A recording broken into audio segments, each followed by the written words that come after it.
Alrighty. Good morning, good afternoon, good evening to all you fine folks out there. Audio check, check. Let's see what we got. What's up? Let's see.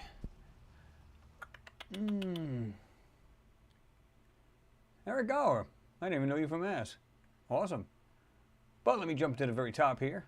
Good morning, good afternoon, good evening to all you fine folks out there. Okay, where's my... Why isn't this audio? Okay. What's up? All right, let's see. Because I thought you were in jail. Okay.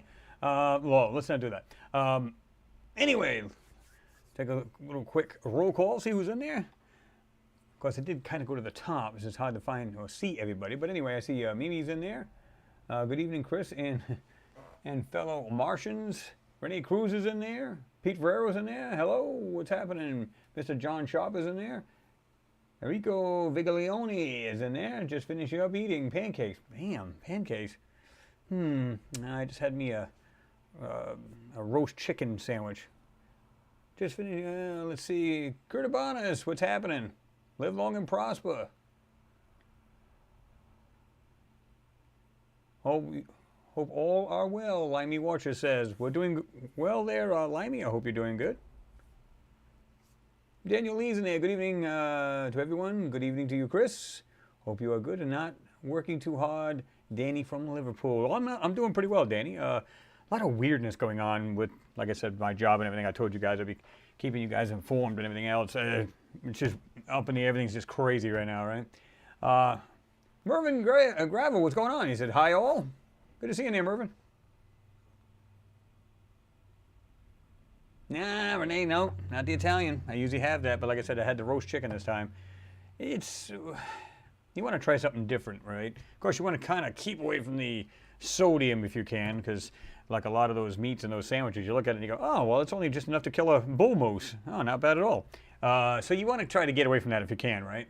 Let me see something here. I think my audio is a hair bit lower. Let's see what that does. 1, 2, 3, 3, 2, 1. Yeah, you just got to be careful. Let me see. Mars the Second Genesis, what's going on? It says, hey guys, Mr. Kyle Harvey's in the house. What's going on, Kyle? I'm here, but I'm on my way to get pizza again. Pizza, man, that's awesome. Mr. John Sharp, thank you very much, sir, for your support. I do appreciate you, man. That is awesome. You rock, my brother. Eric Gower, Chris, what's up with the show job situation? Yeah, that's what I was just talking about. It's just crazy, right?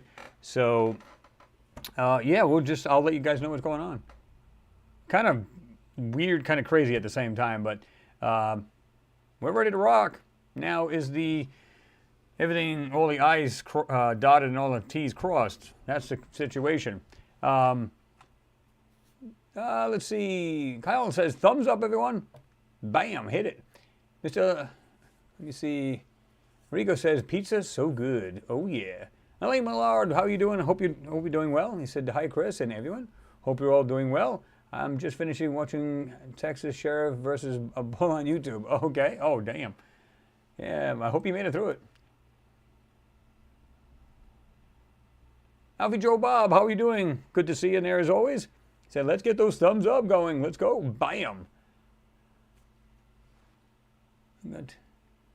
We'll go to PC on in a minute. Renee V. Daryl Harrod, how you doing? Hope you're doing well. Greetings from Colorado. How is it in Colorado today? We were, I don't know about you folks, but last time around this year, it seemed like it was getting warmer quicker. And Kyle, you could tell me how's it going over there because you're just west of me. But what's going on? Is it me or was it actually warmer last year at this time? In other words, you get these warm periods, at least more of them than we are now. Like next week, I think it said it's going to be like a few days, it's going to be like 80. I'm like, what is going on? But it seemed like it was warmer sooner last year. But maybe I'm wrong. Maybe it's just wishful thinking, right? I don't know. Don Shop says, we want the band. Bring on the band. Adrian Balkan says, hello, everybody. What's going on, Adrian?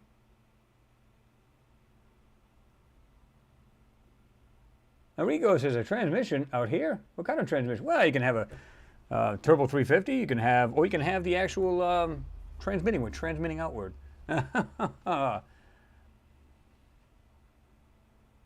John Shop says, I'm up for a job in 6 hours, so I'm only on here for a bit. Oh, it's good to stay.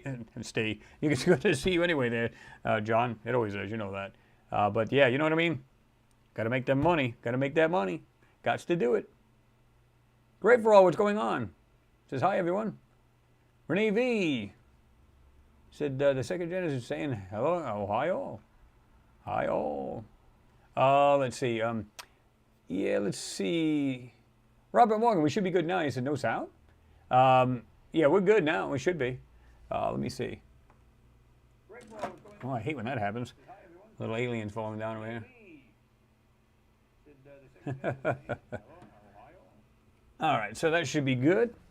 Yeah, Pete, I was just reading yours earlier. You said NASA says Mars is quiet, then reported Marsquakes. See, they've been doing this since they had the InSight lander, right? That was part of its experiments. And remember I was actually had some sound bites on that you guys could listen to. It was everything from tap, tap, tap, bang, bang, bang, and all these weird noises.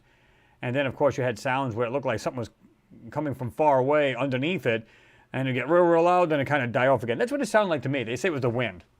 I guess it could do the same, and wind comes up, and it gets real windy, then but this sounded a lot more gradual as opposed to like a wind gust and then it dies off, right? If you can actually hear, you can hear it like vibrate like bass, and then all of a sudden it peaks and then slowly descends down as far as sound level. So I don't know. I'm just a little confused about that.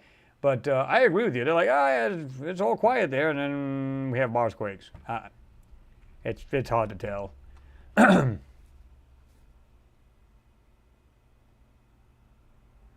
Andrew Wolf says, yes, Mars is inhabited, got destroyed, but underground is still inhabited, in my humble opinion. I think you're right. I think, well, two things. I think they're still underground, but I also believe that they may be still in the shelters or the structures that are above ground, because here's the thing. It's kind of like here, unless there was a complete destruction of every structure out there, then people would be using it, right?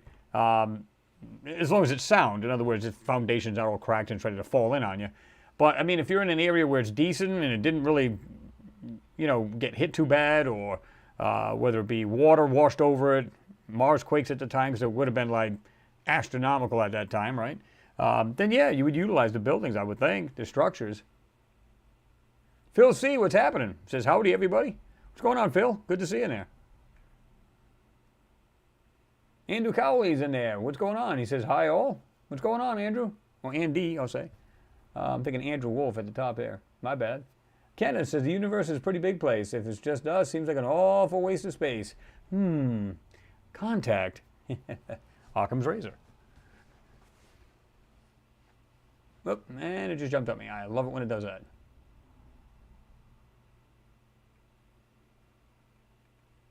Oh yeah, this thing did jump on me. Holy crap. Let's see.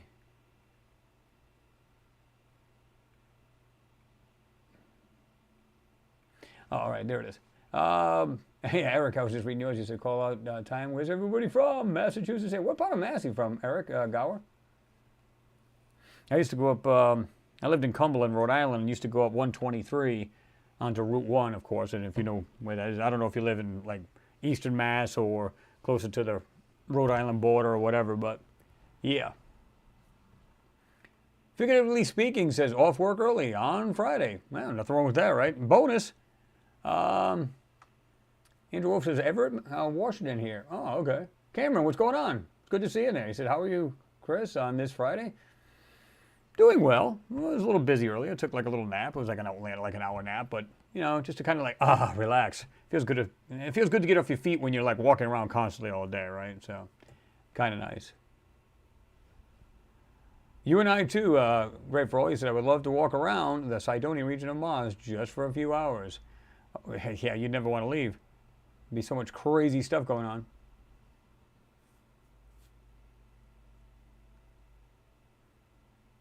Claire Mead's in there. What's going on, Claire? Hi, Chris and everyone. Hope you're doing well, Claire.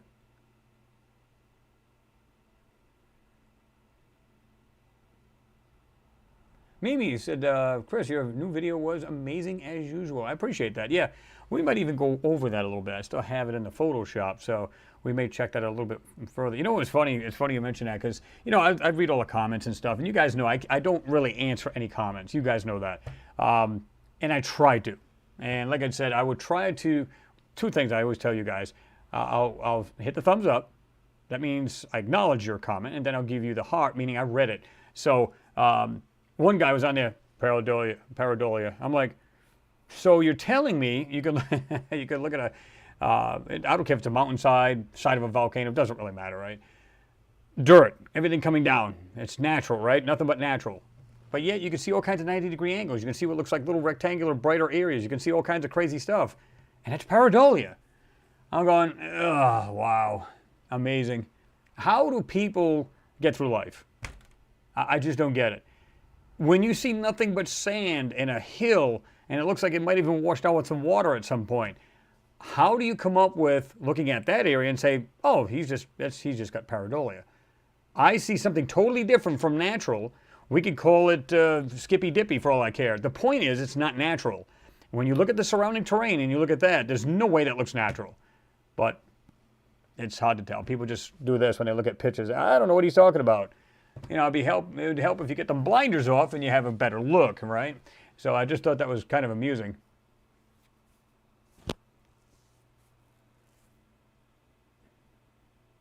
Pete Ferreira said Pentagon released papers that infer we're not alone on Earth. We tried to tell them for years. Well, yeah, of course.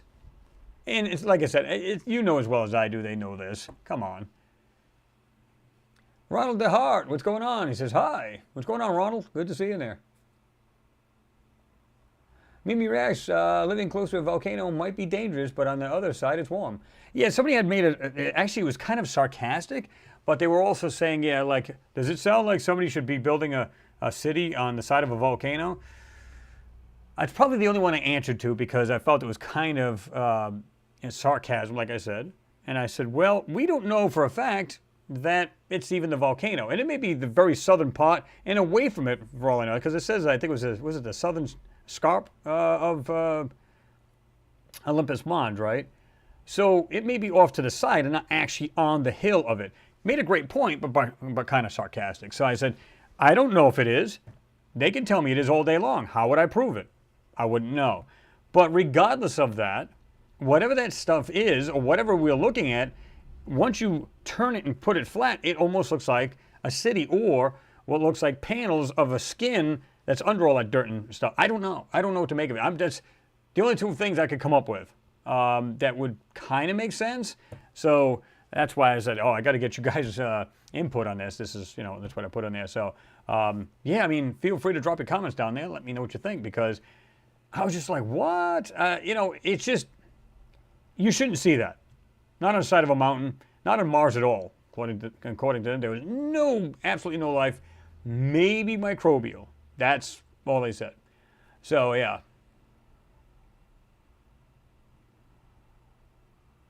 Hold on. And Mimi, you're right. It'll be nice and toasty there, right?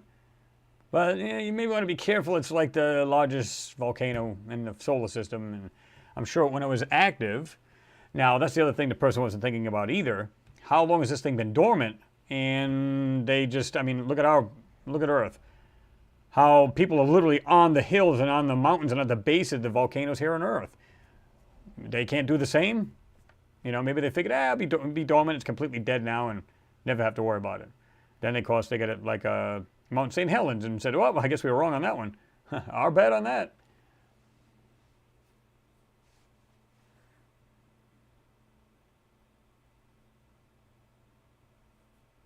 Andrew Wolf says, no soy, little sodium is always better. Sodium's not bad, but you got to really be watching what you take in, right? DeSando 26 says, dang it. Why do you go live when I'm at work? Come on. Just kidding. Figuratively speaking says, salutations, y'all. Well, salutations back at you. DeSando 26 says, beautiful in Colorado. Nice. Pete says, having a Dairy Queen milkshake. Thank you, wife. See, isn't it awesome? It's good to have good women. My woman, she's awesome. My wife is awesome. Like I said, just get hooked up at some Subways, you know, just always good. Especially after a long week, we just go, we don't want to make anything on a Friday. Let's not do that. Stefan Todor, is this real? Absolutely. Edward Williams, what's going on? Says hello.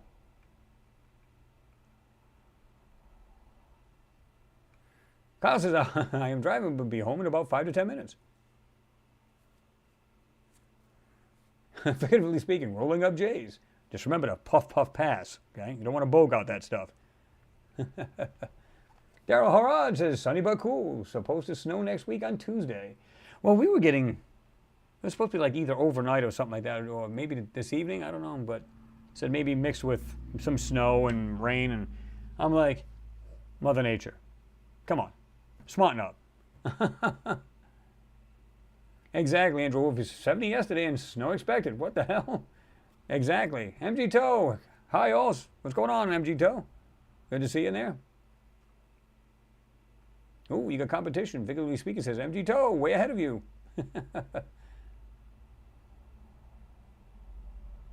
Oh, okay. I got you in my earbuds right now. Right there in your ear. Kyle says, I hit the thumbs up. Only 4 people have hit the thumbs up. Man, that's not even good, is it? Come on, guys, hit that thumbs up. Appreciate you. John J, what's going on? Says, hello, Chris and peeps. Hope you're all well. I'm doing good. I hope you are too, John. Third Eye opens in there. Hello, how are you? Hope you're doing good as well. Friday is always cool, right? Don't get me wrong, I had to work today, of course, like everybody else. And, of course, tomorrow I got to work. So, everybody goes, hey, it's the weekend. I go, eh. But the thing is, usually Saturdays are usually a pretty quick day, so it's not too bad, right? So, you got like a half a day to chill, and then, of course, you got Sunday to totally relax. So, but then you always find something you got to do. You go, oh, my God. You know what I mean? Because you just want to just relax. Especially as it's all physical in my job. You're just constantly walking, doing this, picking up stuff, boom, moving, So, yeah. Mimi reacts. She said, Chris, have you heard of the asteroid Ryugu? 1999 is not an asteroid, but an object from out of the solar system. Maybe a drone? Everything is possible. Yeah, I've heard of it, and I'm almost positive I remember, if I recollect correctly, it was the shape of it was kind of funny too, right? It was kind of funky. But yeah, listen, why, out of all the rocks you could possibly find hurling out in space, would you only settle on a couple? Like they'll go center on that, keep track of it. Oh, by the way, why don't we do this? Make up some plans. We're going to send a spacecraft to it. Out of all the rocks hurling again through space, why those particular ones? 67p. Looks like a giant peanut. Why? Because there's something going on with those that they find very curious. Maybe it's something to get back. It seems to be the 67p. Wasn't that the one that was emitting some kind of signal? Like a sound signal or something? It was like a chirp, like a... It was this weird kind of thing going on. So why, if there's nothing to see, it's just nothing more than a rock, and why would you spend millions upon millions of dollars to go reach this thing? Keep in mind, they not only have to build a craft, right?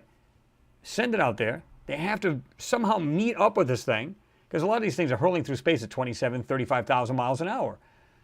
Okay, then you got to try to, it's moving along, you got to try to hook up with it and get it in orbit around it or land on it.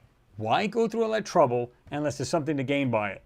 Now, it might be nothing more than just precious metals, and that could very well be it. But again, why? Why? It's like, now if there's something else to it, they're going, okay, we have this weird transmission or sound or signal coming from this thing. I'd probably want to go check it out too. Maybe they got other sounds coming from it too, like inner workings of it, and they're trying to figure out what it is, right? I don't know.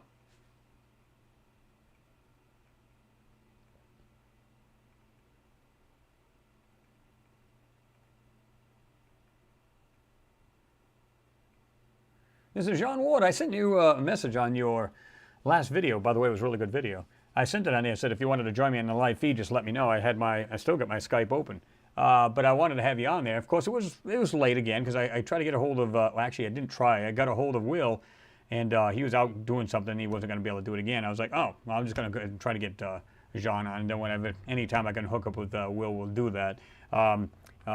But again, he's an IT guy. He's constantly on the road. so on and so forth. So I get that. So I just should have just had you on, just period, because we've had you on there before.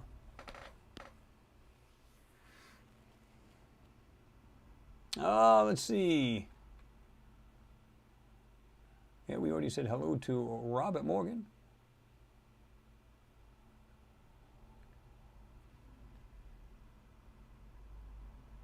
Yeah, you're right about that, Jean Ward. You said we present the nuts and bolts, and it's up to the skeptics to prove with evidence that we are wrong.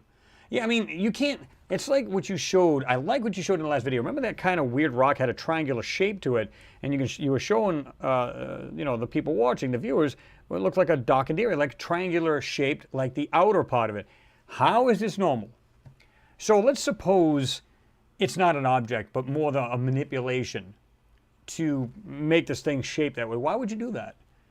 So it's still a red flag being raised no matter how you look at this thing. It's as simple as that.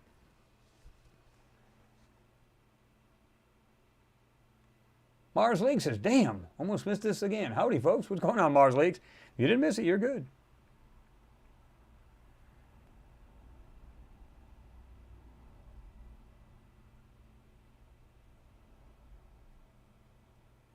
Third eye open. This is why I don't do YouTube videos. Too many idiots out there. Well, here's the thing, though. For all of the, let's say there's one idiot out of the thousands of people that are good people. That's why I don't care. You know, it's kind of like, and I said this, I use this, I just go, every time I get a person or something like that come over along, I just flick them right off like they're a dead fly on the table. Because most of the people, and I think a lot of you guys will agree, and it's like 99% of the people are good people. It's been a long time since I've had people like aggressive, like they'll come from other channels and attack the channel. And you'll get that every once in a while. You'll get that periodically. It's not a big deal. You learn to just let it roll off and it doesn't bother you. I mean, but if you actually had good content to put on there, I'd do it. Because there's a lot of people that will take to what you got to show. So if you're doing something along the lines that I'm doing, by all means, knock it out. Get it done. That's the way I look at it. And there was a girl that used to be on here. She's a friend of mine on Facebook right now even. She used to go by Amazon. I'm going to try to remember what her whole name was. KC. And she was doing a lot of stuff. Very, very brilliant girl where she had... okay, she's taken off. I was just looking at just boom, motion alert came on my camera. But she was doing these things and really, really knowledgeable about a lot of stuff. She was doing anomaly hunting as well, right? And of course, she switched jobs and all kinds of other stuff happened and life gets in the way. But we really shouldn't use that terminology because life is life to begin with. If you could do these, that's like extra, right? It's kind of like, because you got to work, support the family, obviously pay the bills, whatever. This is a hobby. This is cool. This is stuff you want to do. And that's what she was doing. And she was going to come back, and then she's like, how do I balance?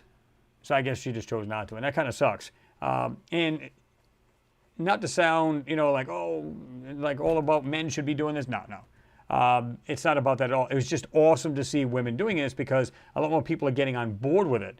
And I love to see more and more women get involved with this stuff. It's just awesome.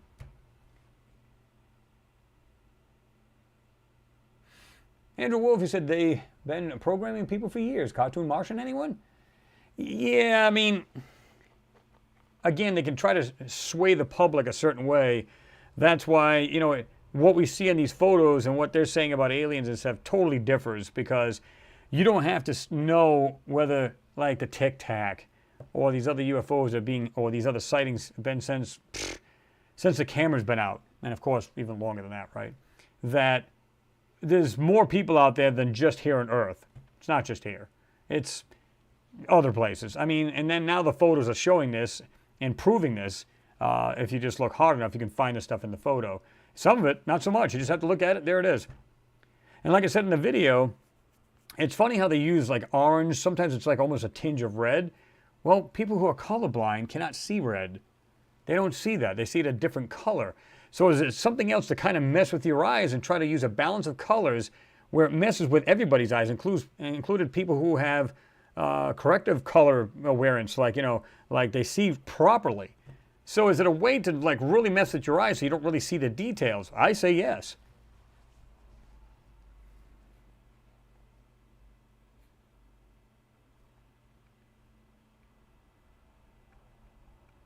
What's going on, Alusta? Alusta, good to see you in there.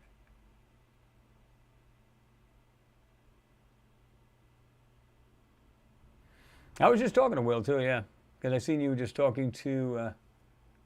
Did you see what? Well, did you see what Will from What's Up in the Sky will be covering over the weekend?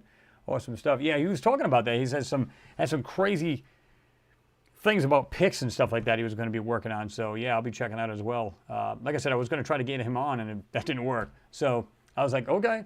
And like I said, I think I hit you up. It was just maybe an hour before, somewhere around there. And you probably weren't busy, or well, you're probably busy and didn't look at your comments on your YouTube, so you wouldn't have seen it.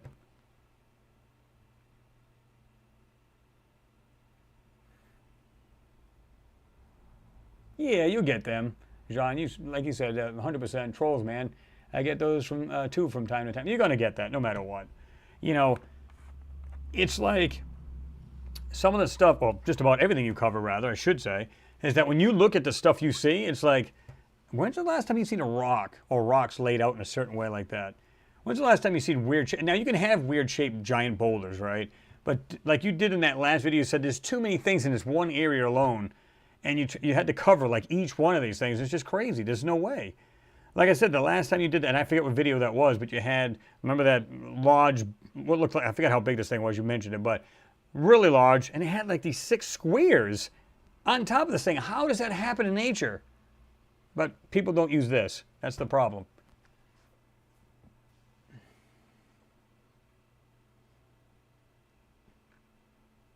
I'm going to jump all the way down to the bottom here, folks. So if I missed anybody, just go ahead and please just ask again or drop a comment again.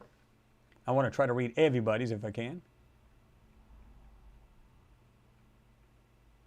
Mags K is in there. What's going on, Mags? Good to see you in there. Planetary Protector's in there. What's going on there? PP. Flux Capacitor 72. Can relate to work, Chris. I've worked since childhood after school and 6 days a week for 40 years plus, and I'm 50. Family business now in my hands. Don't bite the hand that feeds me. Right, exactly. See, it's like me. When I was in high school, my mom had her own store. So I'd go there and I'd watch the store until I closed it and went home. So yeah, that was a lot of fun. So come out of school, you could be loaded with homework, right? And you're like, oh my God. So come home, go to the store, watch the store, and when it's closing time, close it up and go home. And it wasn't very far. It was probably 10, 15 minutes from the house. Go there. That's it, you know? So get home and you're like, oh, now I got to cram for my homework. That was always a lot of fun. So yeah. Richard Bunt, what's going on? Good to see you in there. He said if human lands foot on the surface of Mars, there would be an ability to die from shock. Yeah, probably. Because the ground they stand on would be electric. Well, yeah, I mean, just the sights alone. You don't even have to land on the ground. As long as you could see outside the windows of the craft you're in before you land, you'd be going, what are we looking at here? This is absolutely insane. I can't even imagine. We thought maybe like our Apollo mission astronauts, when they went, totally blown away. So you can imagine what they'd see over there as well. Just absolutely amazing. But in some ways, I guess it would be kind of frightening because, again, it's completely alien, if you will, that wait a minute, you've been told there's nothing on that planet. There's nothing there. When you go there, you say, why am I seeing structures in like decimated areas and all this other stuff? Of course, I'm sure they'd be briefed long before they go there. But you just be going, even just when they tell you at a meeting, you're going to be like, what? But you said there was no life, what? Again, your world gets flipped upside down and you're going to be like, nervous, have anxiety, be excited to, yeah, it's just all the stuff just wrapped into one, right? Josh D, what's happening? You said, hi all, I'm friggin' late. But you're still here. And you're not too bad. Well, almost, 40 minutes. So you're good.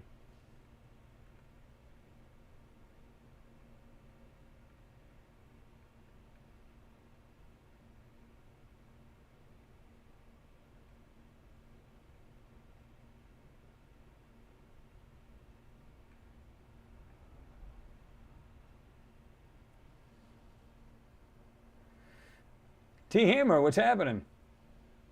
He said, Tesla said, to understand how the universe works, we need to understand energy, vibration, and frequency. Spot on. Absolutely.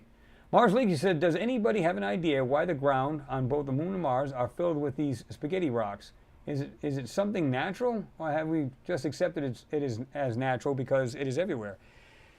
Well, here's the thing. I found out a lot of these rocks, again, it's like a rock mimicking software, at least for Mars, and they've done their own little manipulation to the rocks even on the moon. Now, do they have natural rocks on both? Yes. And you can actually tell a natural rock when you see it. And then you can see the areas where you can see, yeah, this has been modified. The photo's been censored in some way, right? So, yeah, you're right. You see it everywhere.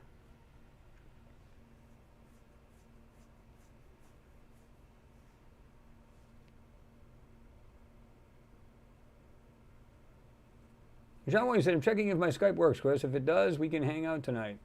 Yeah, we'll just have to figure out how to get you in there. But, yeah, we can do that. We can do that.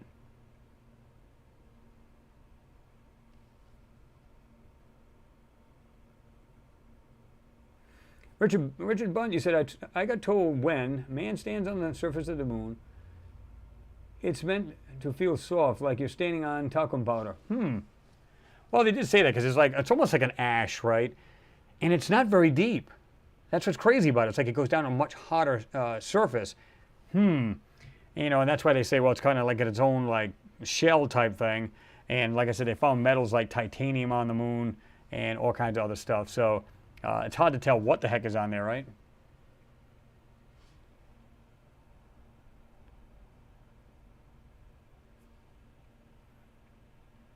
Yeah, it's cool of you, Kyle. He said, Richard Bunt, it's a pleasure to meet you and welcome to the channel.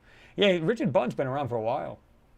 I don't know if he makes it quite on the live feeds a lot, but he's definitely in the comment section and stuff like that. Richard's been around for a while here. Pete Ferrer said, NASA says it spotted star 50 times the size of the sun, 5 billion light years away, with the Hubble telescope. Yeah, they find all kinds of weird gas giants and all kinds of just stars and really, really crazy stuff. You know, we stop and we look at it and go, man, Jupiter's big. Some of these planets are like, make Jupiter look like the size of us to Jupiter. It's just insane, right? These big hulking planets.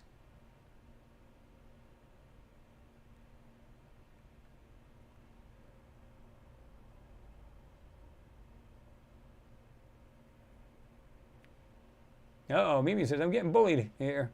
Who's bullying you?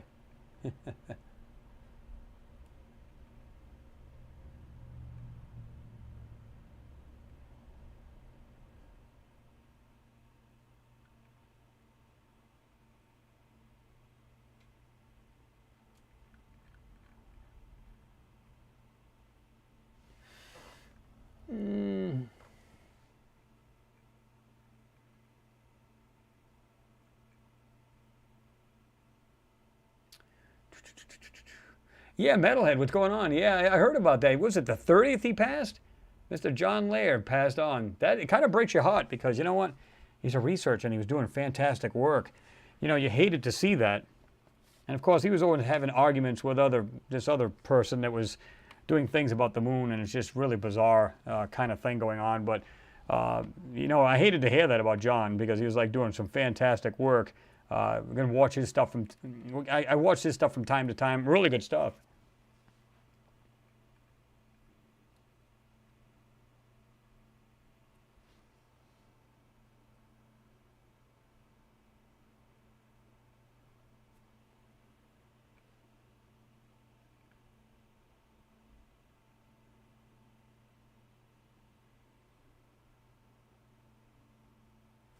Jack Ball TV, what's going on? It's be a long work day. Oh yeah.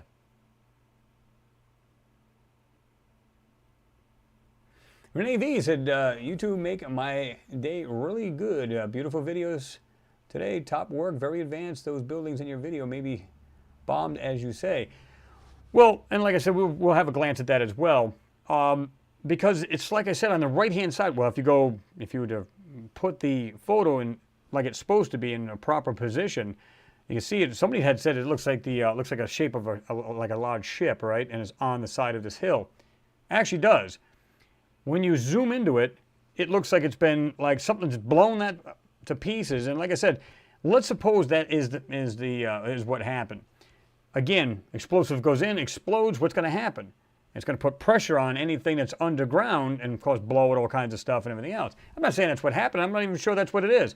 But as far as what I'm seeing multi-level structures, what looks like all these little other buildings and structures, whatever, around it. You can see different levels. Absolutely crazy. And like I said, I'd done that video probably 8 years ago. My perspective is a little bit different now because my skills have changed, and I still brought out a lot of stuff I brought out. Like this time, I brought out a lot of stuff that was back then. Now, I was able to actually do it a little bit better and bring this out a lot better. Even I was going, wow, really, really cool stuff. Metalhead, you said, do you all believe John Lear when he said we never went to the moon? I gotta say I disagree. Now, obviously, with all due respect to him, but the reason why I say that we did is because of stuff that's hidden in the photos. So that tells me that they're hiding something that's there. Now, people have said before in the past, they said, well, maybe it's because it's what they're hiding on the stage. It's like, come on, guys. These people are not going to allow anything to be seen. In other words, get everything off, build yourself a nice fake stage, meaning just lunar ground, and that's it. Couple boulders, let's say there's boulders there, they put their own there, whatever, who cares? But you're not going to keep something there that you have to block out purposely. So it's got to be, or at least 99% sure, that they're literally on the moon and they're blocking out things in the photo that they don't want the public to see. Or maybe other higher authorities that basically they're on a need-to-know basis, right? So that's the only thing I can say. I believe, now I can't say with 100%, I believe they definitely have been to the moon, but not 100%, you know what I mean? So that's where I differed from him, but like I said, he's a very, very smart guy. And definitely in the know. And that's why, you hate to see somebody like that, pass on and then that's the end of it.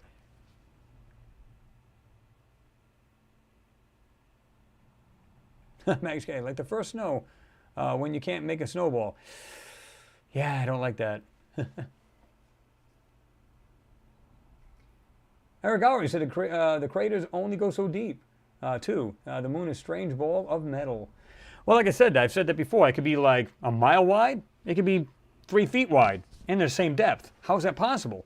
Now, again, they did have that theory, and I didn't know about this until years later, that they said, well, there was actually lava flowing on the moon at some point. So they were thinking that maybe the lava comes up and it bubbles up and then poof, and it just caves in on itself. A mile? A mile wide? I guess it's possible, but that's insane. I don't know if I buy all that, because even then, wouldn't it still be different depths? I don't know. You know what I mean? It'd have to be a whole lot different, because you're thinking a bubble is going to come up so far and it can just cave in on itself. You'd think it would be really, really steep or deep inside there, and it's like, doesn't appear to. On a lot of these, they're so darn wide, and yet they're, just look outside, get a good picture of it. This is cool. Got a large crater. Look at the inside on the floor of that crater. Look at the actual rim of the crater, and the ground outside the crater, it looks like it's completely even with the inside floor of the crater. It's almost like they put the walls on this, like, picture you doing like a giant paper mache moon, right? And it's completely round, perfect round. And then you're just putting the craters on there. That's why it equals the outside to the inside, and it looks like it's completely round, like it just looks like it's natural. And yet you have walls of craters. I don't know. Has you guessing, thinking like, well, what's going on here, you know?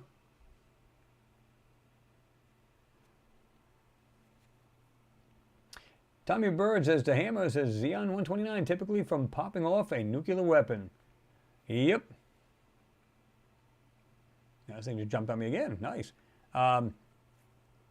HTOS1AV, what's happening? It's been a while since I've seen you in there. What's going on? Valerian the Mac 3, what's going on? Good to see you guys in there. Good evening to the both of you, or wherever you're at. It could be next morning. It could, it's hard to tell. Whitebeard Sky Daddy, what's happening? My people, God bless you all, whether you believe in God or not. Well, God bless you too, Whitebeard Sky Daddy. Good to see you in there. Metalhead, you said they can't fake the UFOs and the Apollo missions. Exactly. Like I said, there's just too many things in that photo, or these photos, to make me believe it's all fake. Now, at the very least, let's say man didn't go. You can almost bet a lander did. So let's say man, let's just throw it out the window. It's a bunch of crap. Man never went to the moon. Okay, let's go with that. Again, lander, really good cameras. Zoom in, get the information, send it back. At the very least, they've been to the moon at least with a machine, lander, whatever, rovers. Just like the Soviet Union did with the Lunokhod rover. Same thing. So, one way or the other, we've been to the moon. Now, like some people don't believe man's ever been on the moon. I believe they have. And like I said, we always talk about the meeting for the Apollo mission from Apollo 11, how they came back, and how that meeting was like I said, there was more excitement in a morgue compared to that one. Like I said, they didn't even, stars, stars, did you guys see stars? No, I didn't see any stars. How do you not know there were stars or not? Why? Well, first of all, it could be highly reflective. That's first and foremost. Or the sun reflecting off. And secondly, maybe that's not why they were there. In other words, they're aware that there's stars out there. They could care less. So when they got on the ground, they were just completely focused on their mission and what was around them. I wouldn't be going, hey guys, let's take the pause there. Let's take a pause. What do you mean? These UFOs, I mean these spaceships and these structures. Let's look at the stars here, shall we? Nobody's going to do that. I mean, come on, you're focused, man, you know? Unreal. But yeah. Pete Ferrari said Lair and Hoagland had interesting conversation with each other on the subject of the moon. I saw the moon launch as a teen, I believe. Absolutely right, Pete. Max K, thank you very much for your support. I do appreciate you. That's awesome. Thank you very much. It is appreciated. You folks are awesome. What is it?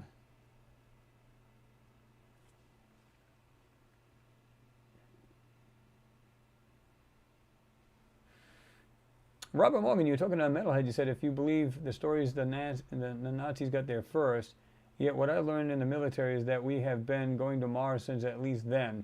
I met the head of security from Nellis Testing. Yeah, I mean, I heard the same thing, Robert, from a couple of people. In fact, I know a couple of people here. Some of them have passed on now, but they said the same thing. They were like, you know, we've been doing this stuff long before the public knew about it. So we're talking before the 60s. And, of course, remember that video that's floating around about Mars, and you can see them, they're close to, they're in orbit of Mars, and then they land, and you can see something kind of scurrying underneath the dirt and everything else. People are going, is this real or is it fake? Most likely it's CGI, but that doesn't mean it's entirely fake, meaning they could have been there since the 50s, the 60s. Who knows? And maybe they're just making it look good by having these missions now for the public to see, right? Who knows? Maybe they already had structures there for a long time, or knew that there was a civilization on Mars, and we decided to go there to see what was there a long time ago. Think about that. I just thought of this. Remember we had, what was her name? Where she talked about seeing people on Mars, and that they were like in a distance, and you can see like their shadows and stuff like that in very distance. And I'm not talking about the one that's supposed to be next to the rover. That one there was the turret arm and everything else. It just kind of had that weird look. It looked like hair, and you know, a guy standing next to it. And it's just, yeah, it's just weird. But she said she saw like people off in the distance. Now, suppose back in even the 50s, we've been launching rockets since the 40s. So what if the civilization, they knew about it way back then, and they went there, but now they're trying to make it look good because now we now have a, you know, the possibility of, well, at least to the public, we could have a civilization on Mars at some time. But these guys are on there, been maybe prepping the area that they're going to go for a long, long time. Or they've been living in the structures over there, or whatever. Of course, it's pure speculation. We don't have a clue. But what if that is the case, and they've been there since then, checking out everything, you know, in person. Now they got the rovers there. Now they can just kind of like feed them information they need, like just say, oh, look, we can present different things to them now. They're helping out. Oh, they've been living there for years. How do we know? If it was been going on since even the 70s, nobody would have ever think of that. When was the first landing as far as a rover? Back in 1997 with the Sojourner. So those are the photos, other than Viking landers, orbiters, and some other spacecraft that went there, and some of them, of course, some of them shot past the Martian orbit, or any of that, to land or just orbit around it. So you've got this going on. So before we can actually put something on the ground that could rove, which is back in, actually just before that, what was that? What was that? I want to say K-pop. No, it's nothing to do with Asia, not the music scene. Something a prop or some weird thing. Had that little tiny rover that could walk, but it was tethered to the lander. Now, as far as a rover-wise, like I said, 1997 with the Sojourner, and of course the lander was there as well. So, who knows? And they decided to make it public, and this is their way of showing the public, we're finally going to Mars. And we don't know anything about that. They could have been there a long time ago.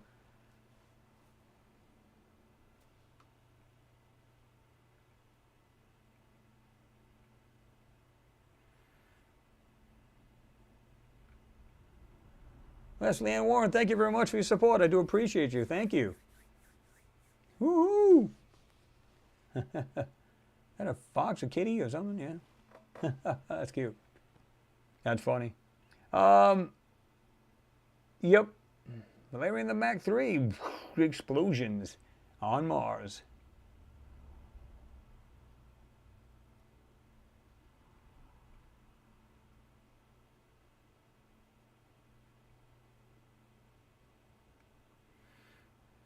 H-Straws 20AV said, I saw the moon rover kicking up the lunar dust exactly as it would behave in a vacuum. I also watched live the classic feather and hammer drop in a vacuum. Yep, same thing, right? So people can doubt that all they like, but you know as well as I do, you can see just the way they did that. Remember they were trying to say, the astronauts would fall and they're up on. It's very easy to bring yourself back up and hit the ground and go back up. You're not talking about if you weigh 300 pounds, you're not going to weigh nearly that on the moon. So it's nothing. You're like got superhuman strength compared to ratio as far as weight, strength to ratio or gravity. You're pretty strong in there. Speaking of which, how heavy was their backpacks? What was it, like 150, 250, something like that? It wouldn't have been like that on the moon. Would have been pretty light, And of course, they would be pretty light.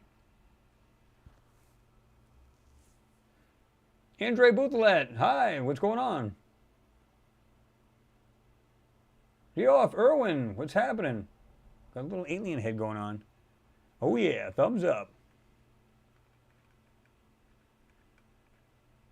Phil C., good to see you in there. Of course, I already said hi to you anyway, but thank you very much for your support, sir. I do appreciate you.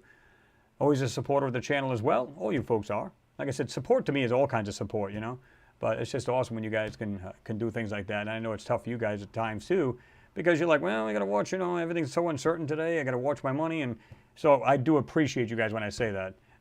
There's a lot of people who have done this as far as, they usually do it through PayPal.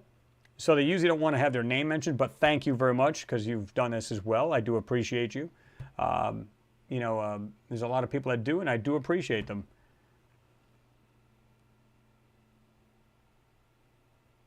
Whitebeard Sky Daddy said, I don't know about fully functioning, but there is definitely a city industrial complex on our moon. Oh, I have no doubt of that. We've seen so much of that that just looks absolutely crazy, where it looks like stuff's just laid out. And some of it looks really weird. Like, if you could picture yourself like hovering over these areas, it's just really bizarre. It just looks like kind of dark and just kind of weird. You're like looking around like, wow, this is crazy. But I'm sure when the sun and the light gets on it, it's not quite as bad.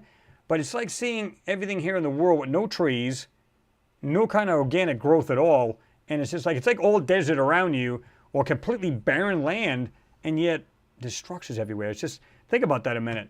Think of your area without any kind of growth, any trees, moss, whatever it may be, organic life. Nothing there except structures. And it was all gray like the moon or white or whatever the color is. Some of it's brown and stuff like that. But picture that. It would just have this weird ominous look to it, or feel, right?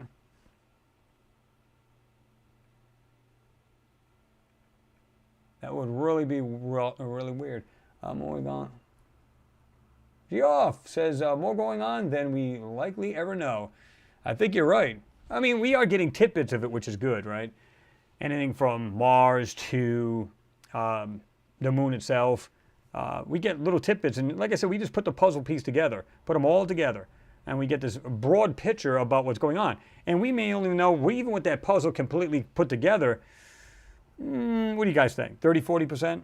Rest of it would probably be blown out of our socks. So, yeah. Ancient Aliens, what's happening? Good to see you in there.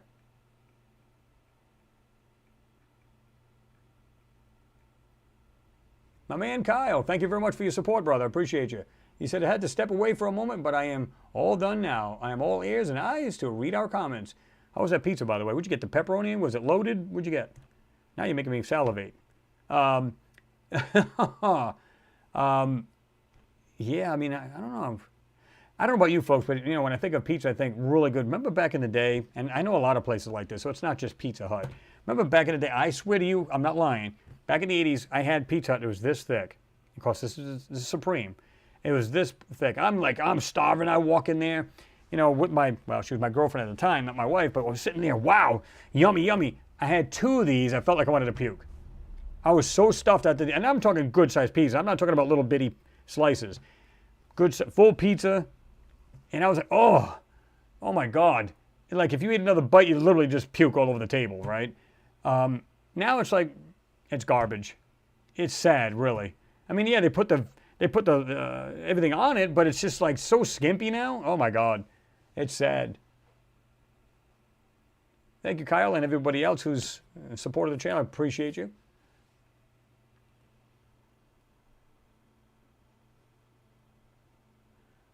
I'd like to be able to do that, Richie. You said it would look cool if you could show some Planet X devastation planet images. Yeah, that would be pretty cool. Appreciate it, Phil. You said worth it. I do appreciate you, brother.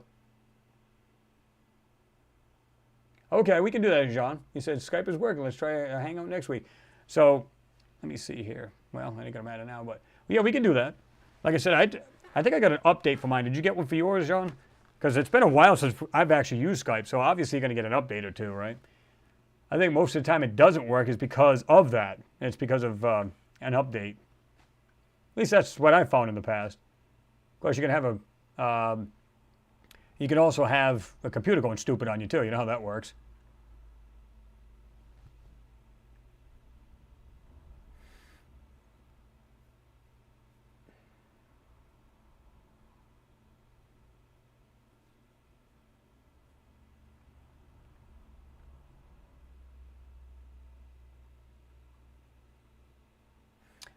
Let me see.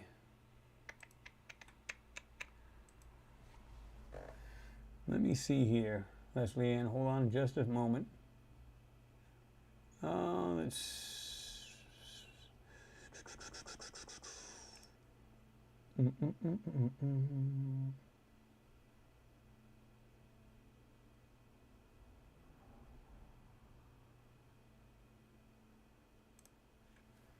Alrighty then.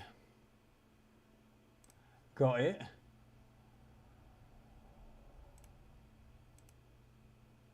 Oh.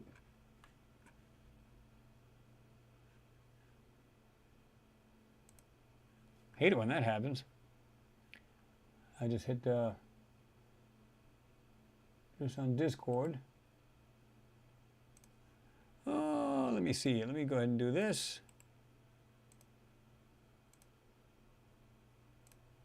Okay.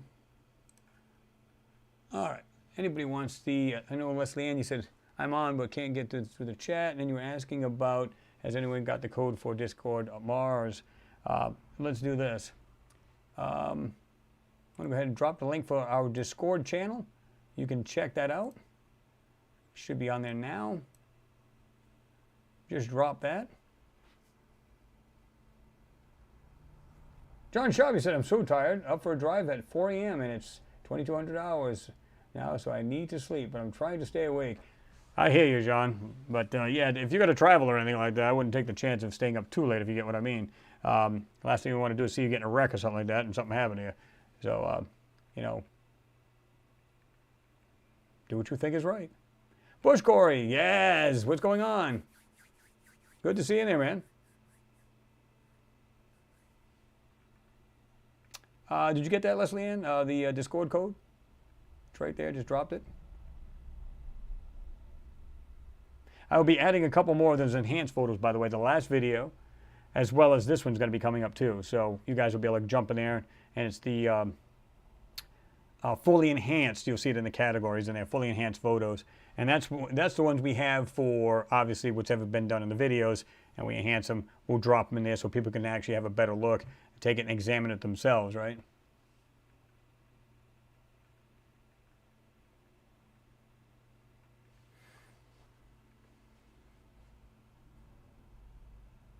Kyle, pizza, yes sir, pepperoni cheese, extra pepperoni, sausage, and banana pepper with thick crust of teriyaki pizza. Oh, okay. Only one in the world here in the United States of America that I know of. Yeah, because I've never heard of that. But yeah, you get it nice and thick. And you know, like, well, you know, you work hard too yourself. So can you imagine, like, oh man, I'm starving. You get into that pizza, man, you're just like, oh yeah, you just want to gorge yourself. Cause you but then you're like, oh yeah, that hit the spot, and that spot, and that spot. Oh, yeah. Eric Gower in my 72 Monte Carlo now. Man, I'd love to have one of those. 350 is good, but 454 big block would be all right. I'd be okay with that too. But get ready to spend that cashola. Kyle Harvey says, $20, Phil. See, you the man. Everybody's awesome.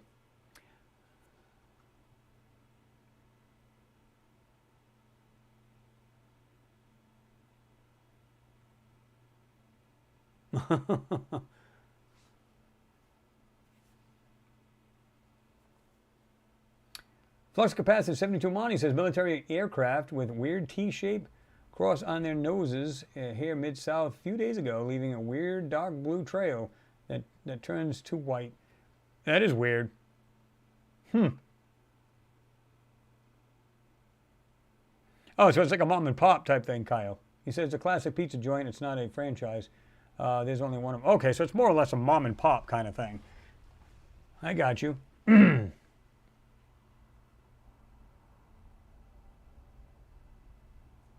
Yeah, there we go. It's a fun car, but it takes a lot of real estate. Yeah, that's what? That's probably what, an 8-body trunk? What do you think? Well, if it's skinny people, I guess. But it's a good-sized trunk. Like I said, my buddy had one, and of course my brother had two of them. He had the 70 Monty and the 72 Monty. And the 70 Monty it was like a burnt orange. Really, really nice car. Had the black Landau roof. And had the 350 built. Nice car. Then he had it was like a navy blue. Well, it was actually lighter than navy blue with the black roof as well, vinyl roof. 454. He had gotten that out of a race Chevy Vega.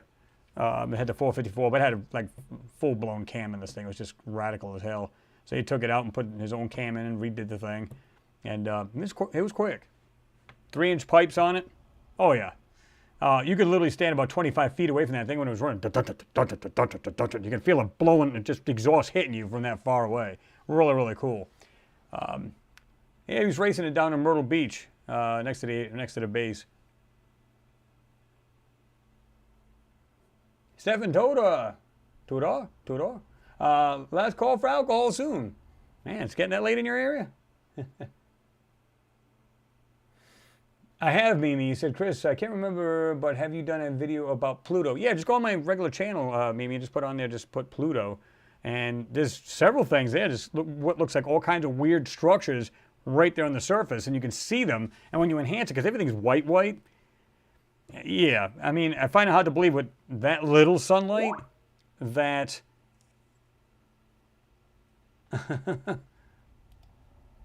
Jean Ward just... Yeah, I don't know, if, Jean, if you had to do any, what do you call it? Any, let me see. Okay. I don't know if he had to do any updates, but yeah, that's usually the problem with mine. Yeah, but I mean, Mimi, like I said, I mean, there's some crazy stuff on there. Yeah, I mean, again, hardly any sunlight, but yet it's bright white. No. It's censored out. 99% of that photo was. But then when you bring all that brightness down and bring out the actual shapes, there's some weird things on there that should not be on a, well, it's not even a planet anymore, right?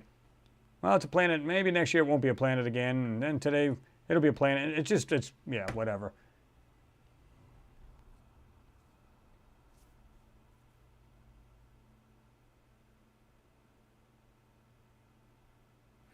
Good question, Richard. You said, I wonder if there's a shape, a design that the human mind can't resolve, yet it's like a number.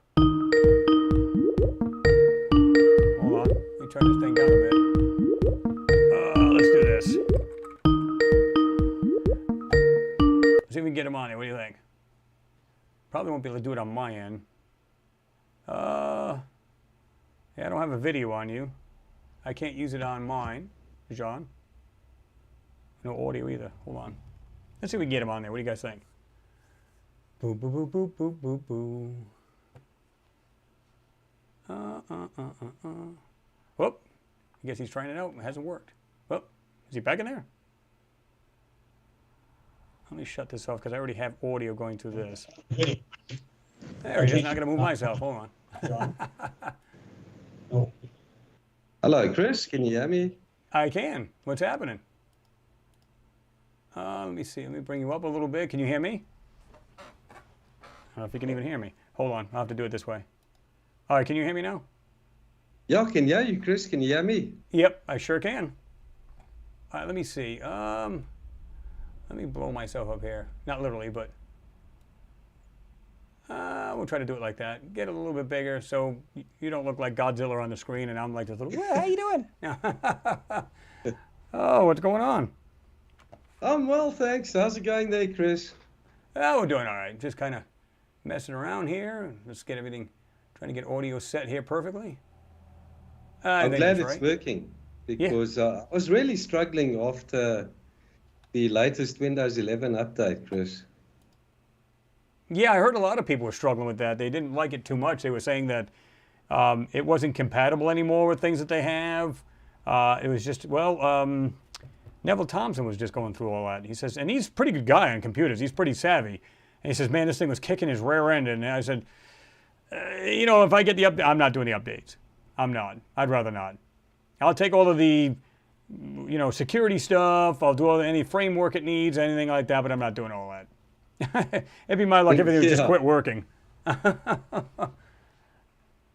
me see. Chris, it looks like I'm really blurry.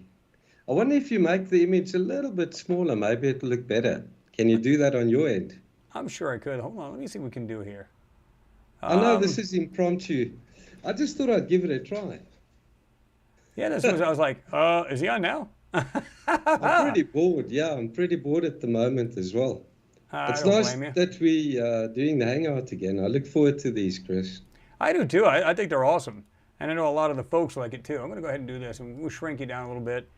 And you got like an eagle over my head, Space 1999. So it may look a little bit clearer now. So you can see I'm going to do the adjustment on there. Oh, yes. That looks a lot better, Chris. Yeah, I'm trying to get it so it's somewhat, you know, the same thing, you know. It doesn't have to be, because again, this is like, whoop, it just popped on there. I'm like, okay. It's like, all right, so it should be working fine. As long as you can hear me okay and they can hear you, I get you good on good audio here. Audio is perfect on my end, Chris. I don't see anyone complaining about audio issues in the chat, so that's good. Whitebeard Sky Daddy, what sort of updating? Well, he's talking about Windows 11. Now, earlier I was saying about the software for Skype, where if you don't update Skype, you run into all kinds of problems. It'll definitely kick you in the teeth. So, but he's talking about, you know, Windows 11. Metalhead, what do you think of it? You said Windows 11, so I guess you were answering him. So, yeah. Brady Bunch, I like that. We just put a couple more people at the top. Here's a story of the Anomaly Hunters. Oh, that's funny. Cool. The Brady Bunch. The Anomaly Bunch. The Good Martian night, Bunch. Chris. There we go. Good night, John. Good night, Josh and Renee.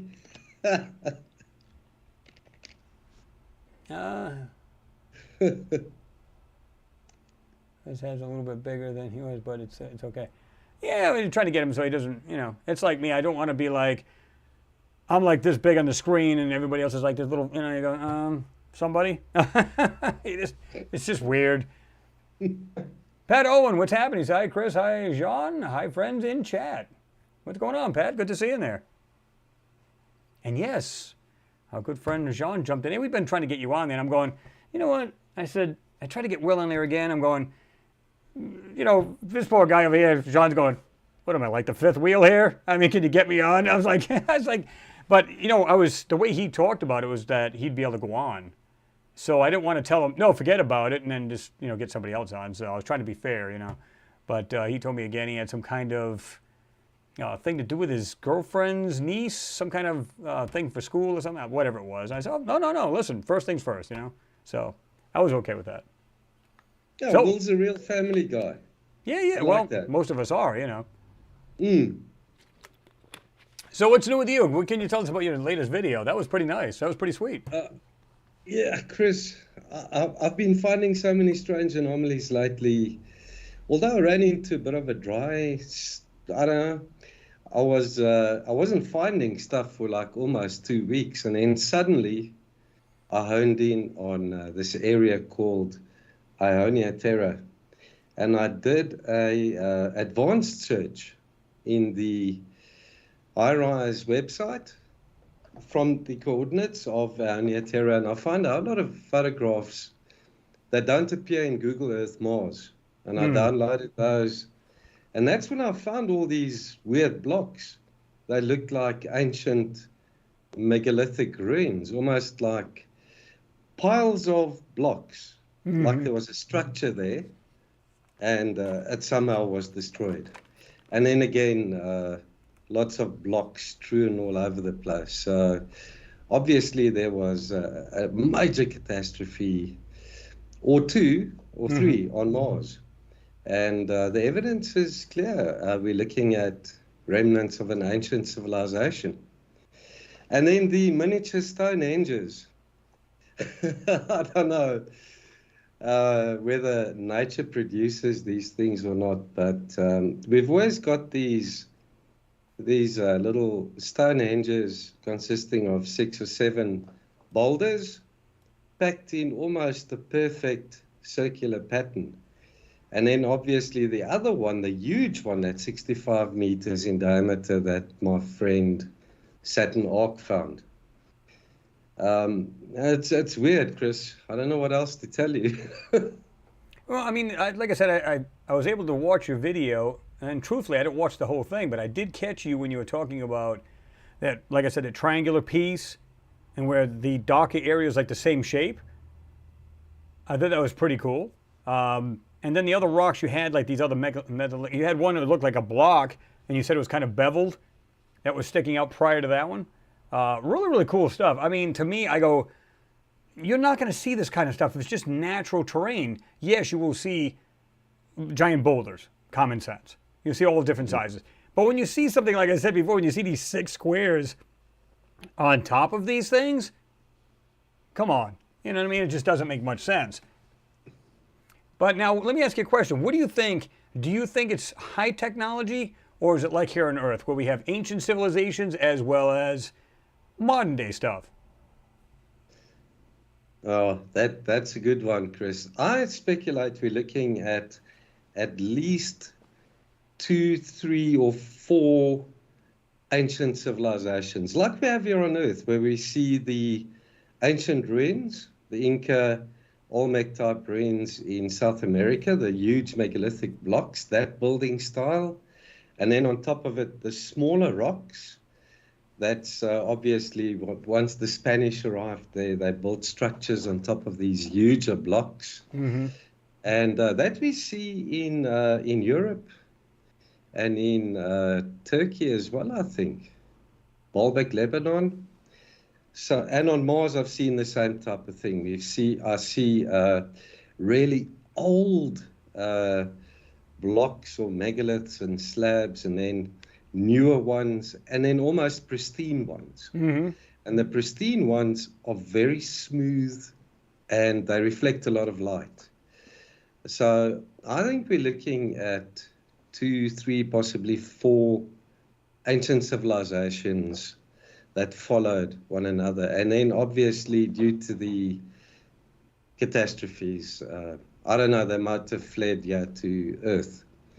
That's what the mythology speaks about. So, but then again, Chris, I must say, in the Curiosity and Perseverance rover photographs we see smaller anomalies, Mm-hmm. which says to me there were giants like they were here on Earth, the Anunnaki, for example, or the Nephilim, I think they're called, and then us. Mm-hmm. So I think the same happened on Mars.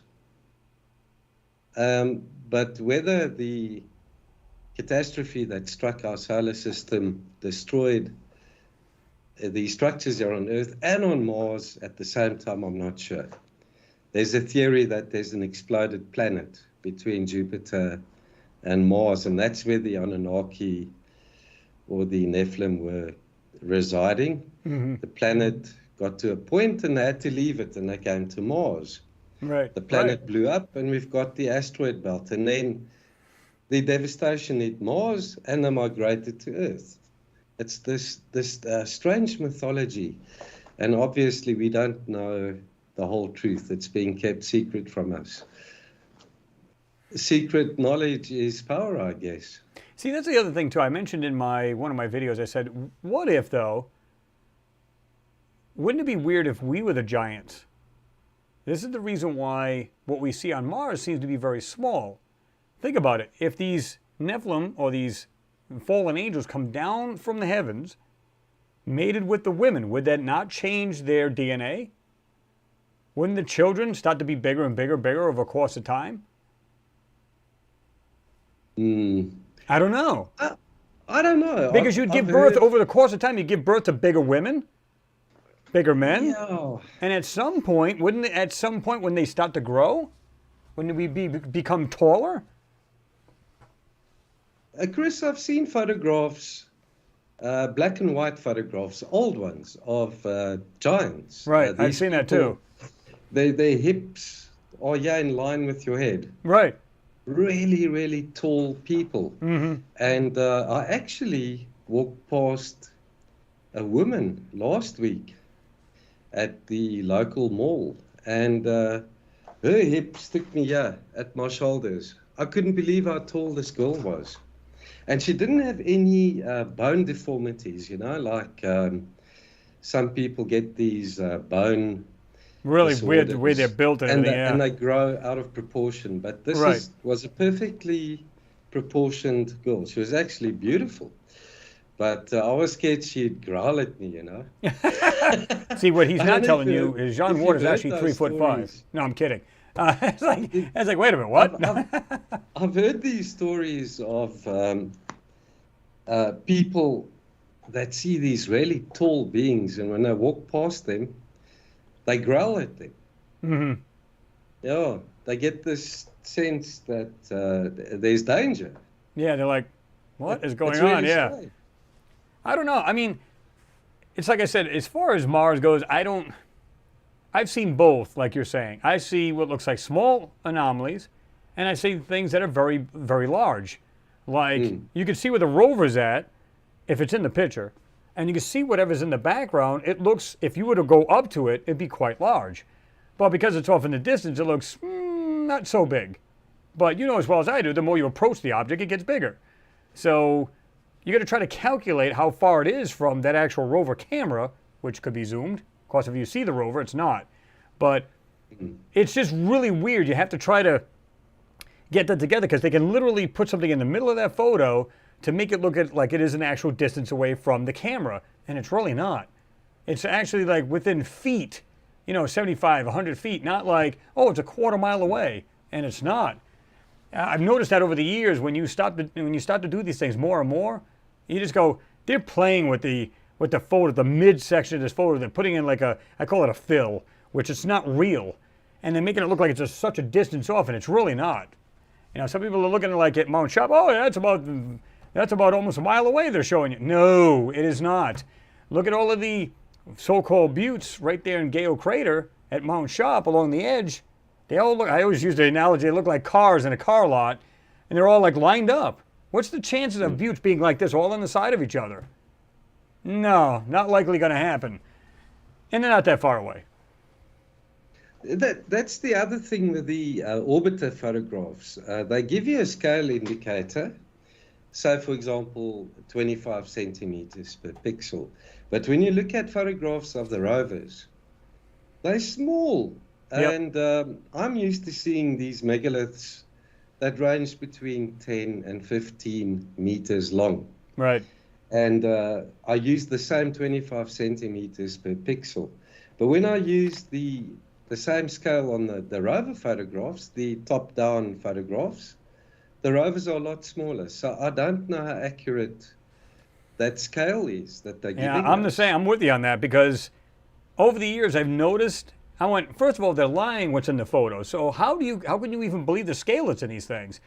And this is the reason why. At one point, I don't. You've been looking at these for quite a long time yourself. Remember way back in the day, they would show you, even their small pans, they would show you a scale in the lower right corner. And you could gauge that pretty easy. Then it's like they just done away with them, period. Why don't they put a scale even in a normal photo? Don't have to be a panorama. It could be a simple photo. Here it is. And then you can go, okay, I can try to gauge that. If I was to turn that gauge around, go from somewhere around the front of that rover to that area, and I can get some kind of idea. Don't do it. Why? Because the distance is false. It's not what the people think. They go, that thing's way up about a mile away. No, it's not. It's literally right in front of the rover. I've noticed that on the moon photos, same thing. Correct. And you know what they did with the Bennu asteroid, and I think it was Osiris-Rex that orbited the asteroid. Yep. They would actually choose one of the objects in the photograph and then tell you basically how big it is. So that you can judge the scale of all the other boulders and rocks and whatever you like around it. Right. So why they don't do it in rover photographs, I don't know. They can easily do it because they've got stereoscopic photographs. Right. Why don't they do it? Mars X3D, I think, used to use the two stereoscopic photos, didn't he, to judge Yeah, the he still does distance. it. Oh, is he still up and running? Yeah, Mars X3D. Yeah, Dave, he's still running. Yeah. I mean, he's not making as many okay. videos as he used to because he's got a lot on his plate what he's doing as well, even though he's up there in age. But he'll tell you he's got a lot of things he's doing too. But I think he's a little discouraged too about how YouTube is playing with the numbers, if you will. So, Oh, and I yes. don't blame him. Mine's been stagnant here. My subscribers for God knows how long. It's been stagnant. Yeah, I've got the same issue. Rich from Goofon's got the same issue. Yeah. The Cousins brothers from Third Phase of Moon have got the same issue. Chris, it's been going on for a long time. But Yeah. you know what? I'm not going to let it stop me doing this work and research. Nope.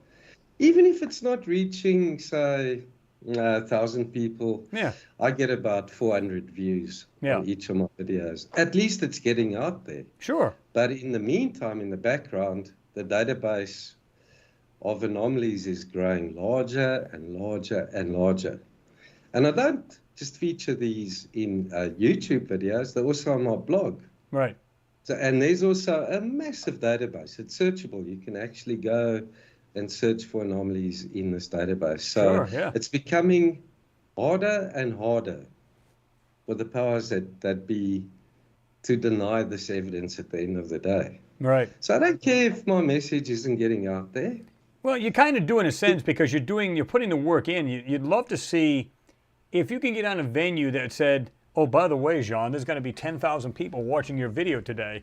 And it's not even about, it doesn't even have to be about monetary gain. It's about, I'd love to get the knowledge out so people can see what's really on this planet, whether you're covering the moon, well, you don't cover the moon, but as far as Mars, people need to see that because people can, it's like I said, I showed my video today, it come on at 10 o'clock. There was a guy on there, like I said, he went, pareidolia. That's all he said.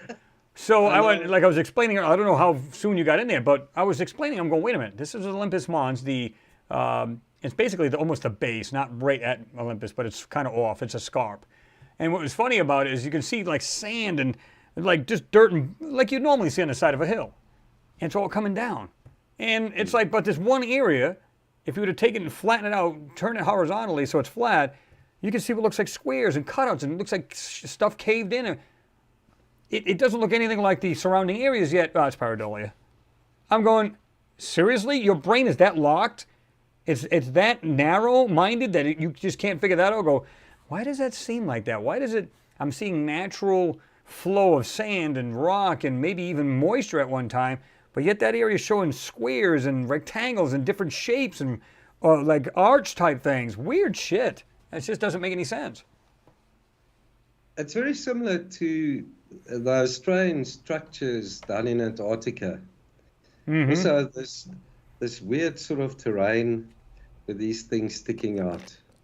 It's a pity the sand covers most of the stuff on Mars, because it will be blown away by what's there, I'm sure. Oh, yeah.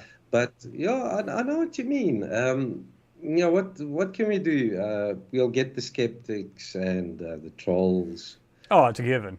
It's a given. Yeah. We all experience that. We just move on. Yeah, it's exactly what I do. Like I said, Will, from What's Up in the Sky 37, he told me a long time ago, and I told these guys, he said right out, once your channel starts to blow up, wait. They're going to come out of the woodwork. They're going to be like roaches on you. And be like, oh, you suck, go kill yourself, and all kinds of stuff. I'm like, really? Are you that childish? Really?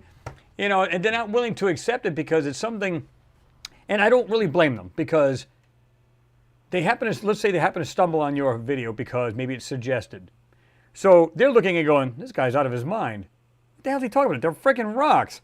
Never stopping to think, wait a minute, how would a boulder have 6 squares on the top of it, lined up, or these weird objects? They don't think of that. They just go, they're rocks. And then they move on. This guy's an idiot. I mean, they're not even thinking. They're not even putting any kind of thought into any of this. So I just call them transients. That's all they're doing. Just jumping in and on and off, and that's pretty much it, It's the way you got to look at it. That's the nice thing about YouTube. It has this option to hide people off your channel. Kick their ass right off. So off. if they're really nasty, I don't mind people with a different opinion or point of view.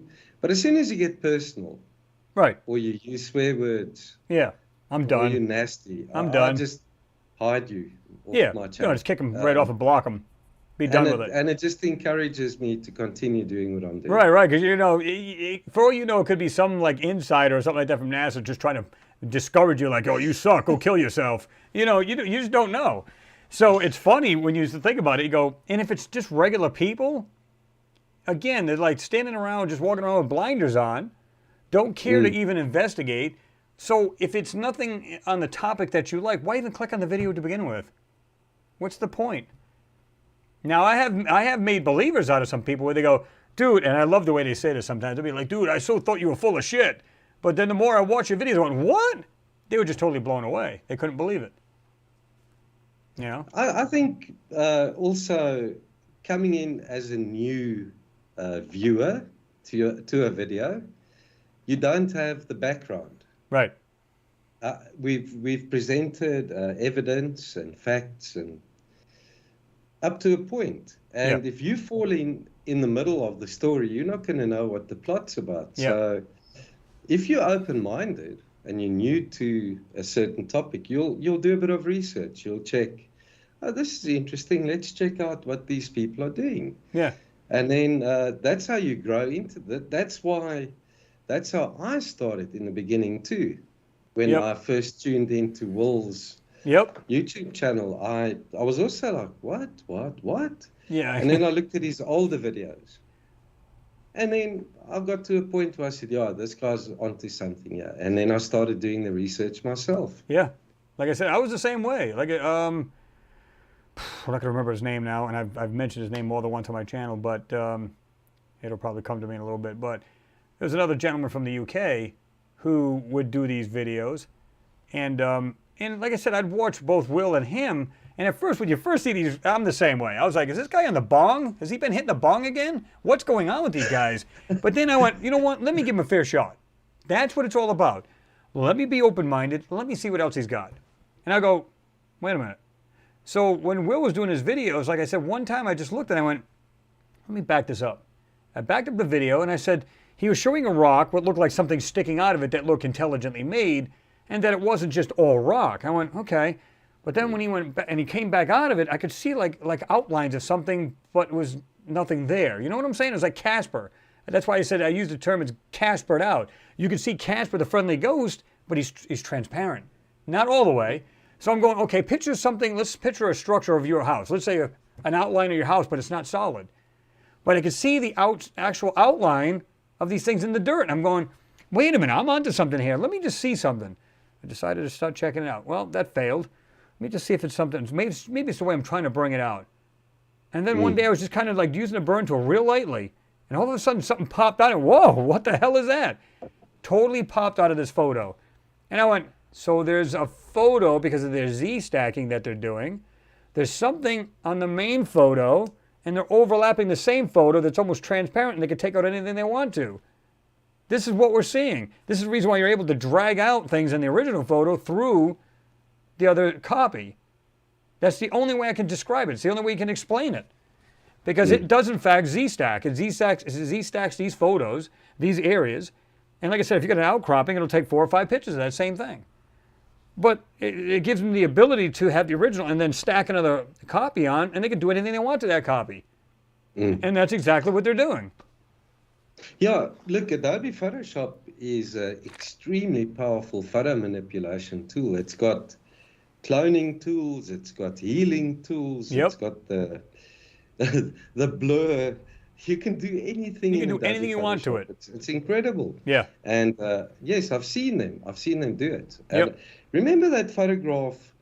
I think you've also seen it of the 2 NASA employees sitting at their desks talking to each other, and there's a photograph of a square structure on the moon. Yeah. Next to the guy's keyboard. Yeah, they're literally going like this. They're like showing it. Yeah. They were obviously going to Photoshop that thing out somehow. Yeah, see that? We don't want the public to see that. Why don't you go ahead and take that out? Because like you said, you can do that with the lasso tool. In fact, a buddy of mine did that years ago. He says, if I don't like this rock, we just get a little area around off the center where the rock is, dropped it right on top. You didn't see the rock anymore. It's gone. Completely gone. So, but they're doing it a different way because you can actually see a change in the pixels.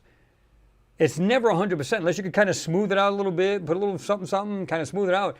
But if you put an overlay, you can put anything you want over it. This is the reason why I believe that they're not clear, because they're not perfectly centered, and you're seeing that kind of fuzz around these objects, and this is what's throwing it off. This is exactly what I think is going on. Now, do I know exactly what it is and how exactly they're doing tech?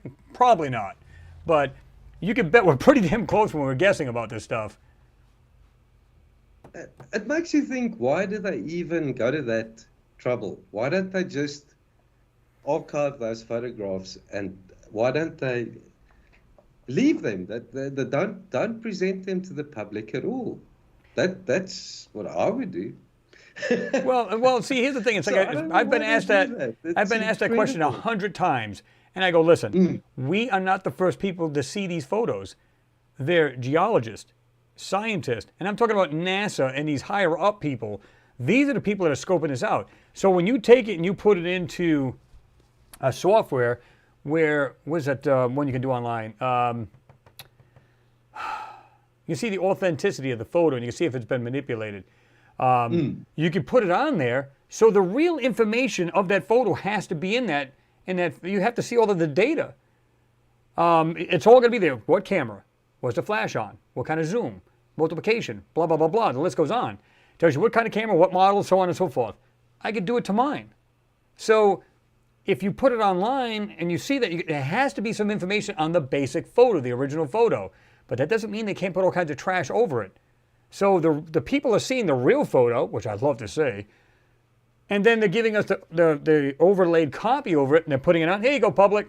That's for your consumption now. Have at it. And this is what they're doing. And you know what?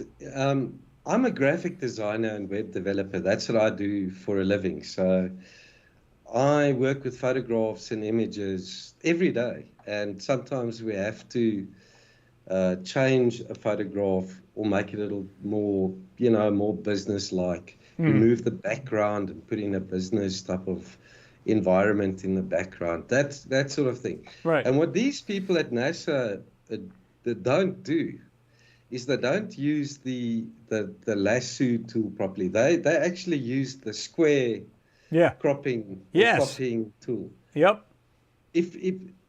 If they did it correctly and they used the outline tool, they can make those photographs look very real. Yeah. And it will be difficult for us to don't tell help them out now. whether they've been manipulated or not. Don't help them out. Don't help them out and give them ideas. They're lazy. They've got too many photographs Oh to yeah. go through and Oh to yeah. alter. Yeah. And they're also relying on the fact that they're taking rather huge photographs of high res and then compressing them down Yep. into JPEGs. Yep. I mean, look at the photographs. They 6 meg, 7 megs, but the high-res photographs are 1 gig, 1.5 Oh, they're gig. huge. Oh yeah. So I'm sure the photographs that the rovers are taking are also a lot higher resolution. But because they're manipulating, Oh yeah. They trash they them after they're reduce the done. image size, hoping that the effects blur Yeah. what they're doing. Yep. So they're lazy. And I mean, if you look at it, there's 67,000 odd Yep. MRO photographs. Excuse me. I've only gone through about 600, Oh, yeah. 700. So you can imagine the workload. Mm-hmm. They release these JP2s on a sort of a weekly basis, and then it's something like 30 or 40 photographs a time. So it gives them about a week to do their magic, if you want to call it that, and then they bulk upload it to the iRise website.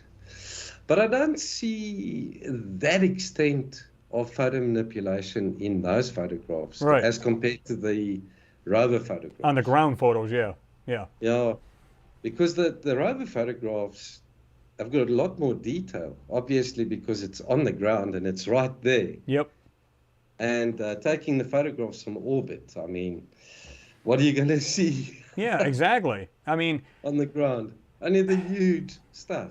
yeah, I don't know. It's like even you should see a lot finer photos because even the helicopter has a 4K camera on it. So you're going to tell me that the rover has subpar cameras on it? No. You can bet it's 4K, maybe even 8K, but let's call it 4K. Let's go back to the 4K. It's probably astronomically sized photos too. Such quality HD 4K. There must be like insane. Picture a photo like that, crystal clear, untouched. Oh my God. And these guys are like, they must be like, oh my God. They're like, I can see these guys in the CGI going, pass this off to the AGI department, or the AI department rather, like, let the computer do the job on this. This has got way too much shit in it. I mean, think about it, because the stuff I see blows me away, let alone the stuff they must be seeing with nothing completely unaltered. It must be insane to see the stuff they see. So, like I said, I know for a fact that there has the camera on the Perseverance is at least 4K. So they're sending it back, and like I said, I believe there's quantum communications. It's not what you believe. Like most people go, well, I heard it's 5 to 20 minutes to send it back. No, it's not. I've read a document before where it was this two people worked. One guy worked at NASA. One guy was an IT guy. And they got into one of the rovers. It was the actual, I think it was Opportunity, where it stopped working, wouldn't go forward. So the guy needed to find out what was wrong. Why is this not going, to the commands that we're sending it? Okay, so he gets into the thing and he says, well, we can't get it to work. Let's do a memory dump. They do a memory dump and the guy gets into the memory. Checks out all the data came down. He said, wait a minute, what the hell? So they re-uploaded its instructions. It started to move forward. So he's going, well, what's going on? Why did it glitch? What's the reason? So he put in this little program into the stream that would come from Mars to the DSN, the Deep Space Network. He found out it was going to only three major computers in there. Now, there's tons of computers at these places, but it was going to a hard drive in these three computers. So these three computers would share that hard drive. So I don't know if it was like a server or whatever it was, right? It would come down, get into that, and then they would actually process or look these over first before it went off to CGI or wherever. So he found out it was like he was trying to make the program so it would not be recognized because they didn't want to, what the hell is this? There's something in the stream that's actually sniffing out what's going on. He said, just imagine you standing on the side of a highway with the information going by. That's what this thing was to do. It was just sit there, scope it out, read all of the information, all the data coming in, and he found out, one, the DOD's involved. Two, there's an extra transceiver on the rover. So they're getting a separate feed. And like I said, they were blown away. They're going, what the hell's the DOD got to do with this? What, are you shitting me? What do you mean, what do they got to do? There's the one that's pulling the strings here. You know, and he found out it was coming as soon as, picture yourself on Mars, and you got Earthrise, okay? They said it was within seconds. The second that thing came up, meaning, you know, Earthrise, within seconds, it transmitted information from it. Not minutes, seconds. So you can imagine they can go, oh, let's do a 4K live stream.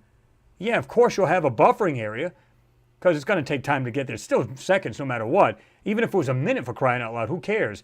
The thing is, you'll have a little bit of the delay, okay, and you're seeing it live. And let's say you weren't. Let's say it's capable of both video and you know, just standard photos. But taking the photos, it's like, zzz, you get it instantly. What? So you know these guys are seeing incredible photos of Mars. Just stuff we could only dream to see. Or frighten us, one of the two. So, I don't know. But these guys are not stupid, man. These people are brilliant people.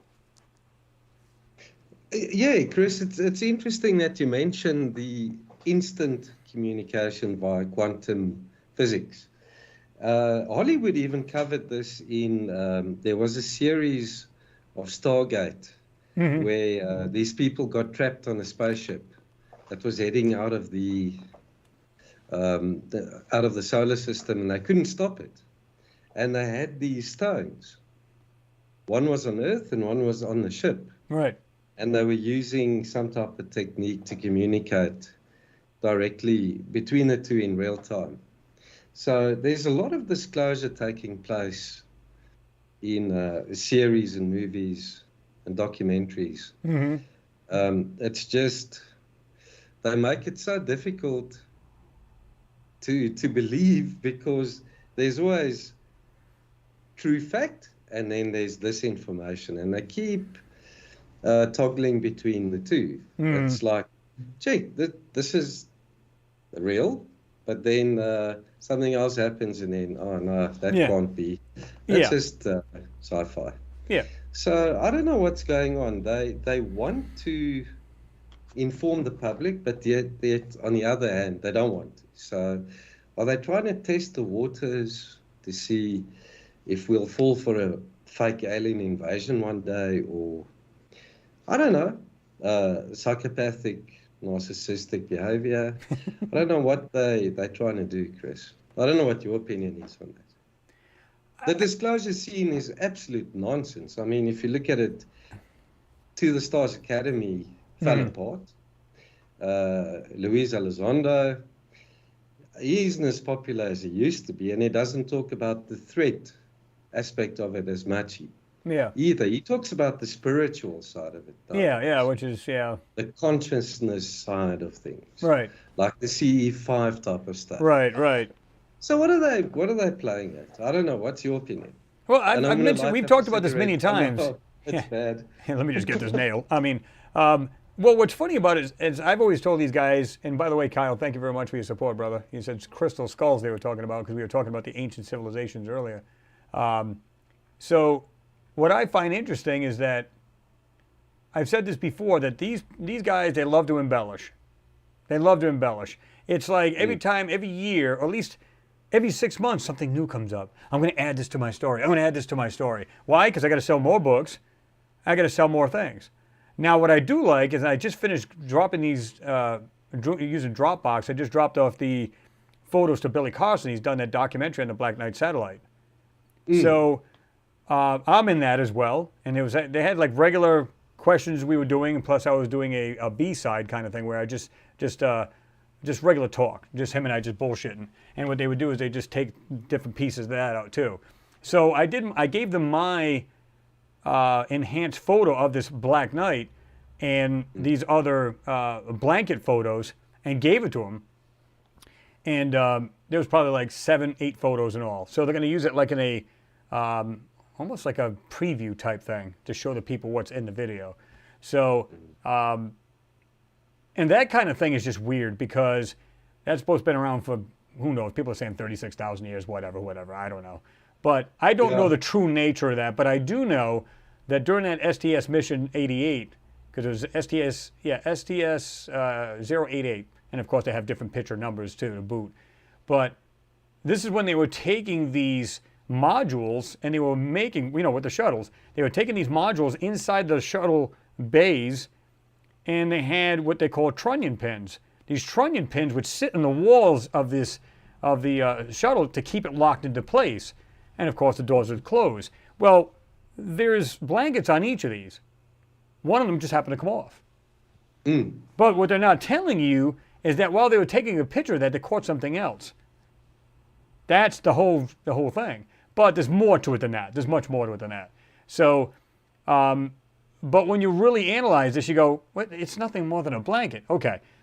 I did a size measurement, and it's from, if you could picture yourself standing there, I don't know how tall you are, but I'm like 5'8", 5'9". Now, if you measure from my, okay, so you measure from my foot to probably my chest, that's about how big these things are. This thing is off in the distance, and it's got mass.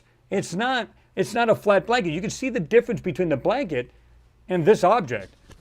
So I actually talk about it in there, and it's really, really cool that he's come out with that. And he has other people as well that's done a lot of research on that. I don't know how they can get the year, it's 36,000 years. How do you know this? I mean, did you go in there and just check their computers and say, well, let me see when their log started? I mean, that I don't believe in that part, but I do believe they caught something they weren't supposed to. But as far as getting back to these guys like you said, Greer, what do you call it? A lot of these folks. Elizondo. Elizondo, everybody's got, they're finding out, I get that he's trying to get the information out. I get that. But I think he's also caught a bad case of full of shitness, okay? So where I don't think, his popularity is diving, it's because he's like, hey guys, he's like out there fishing. Like, zzz, cast a line, and yet he's going, people, I've got real news for you. People going, yes! And it's complete crap. So it's almost like he's trying to keep you dragged along so he can keep his popularity, and he's getting paid for these interviews. So if you don't know the truth, you don't know what's going on, then please shut up. I mean, that's the way I look at it. I mean, he's supposed to be in the know because he's supposed to work for one of these, a three-letter, agencies or whatever, and yet he knows jack.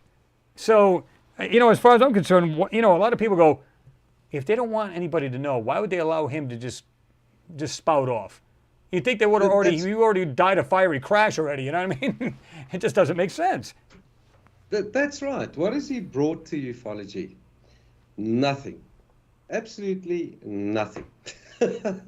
Exactly. He hasn't done any research. He just, he's a talking head. Yeah. He gets information and he presents it with this threat narrative. Yeah. And what it comes down to. He's just a disinformation agent as far as I'm concerned. Yeah, I mean, it's a whole lot of talk about nothing.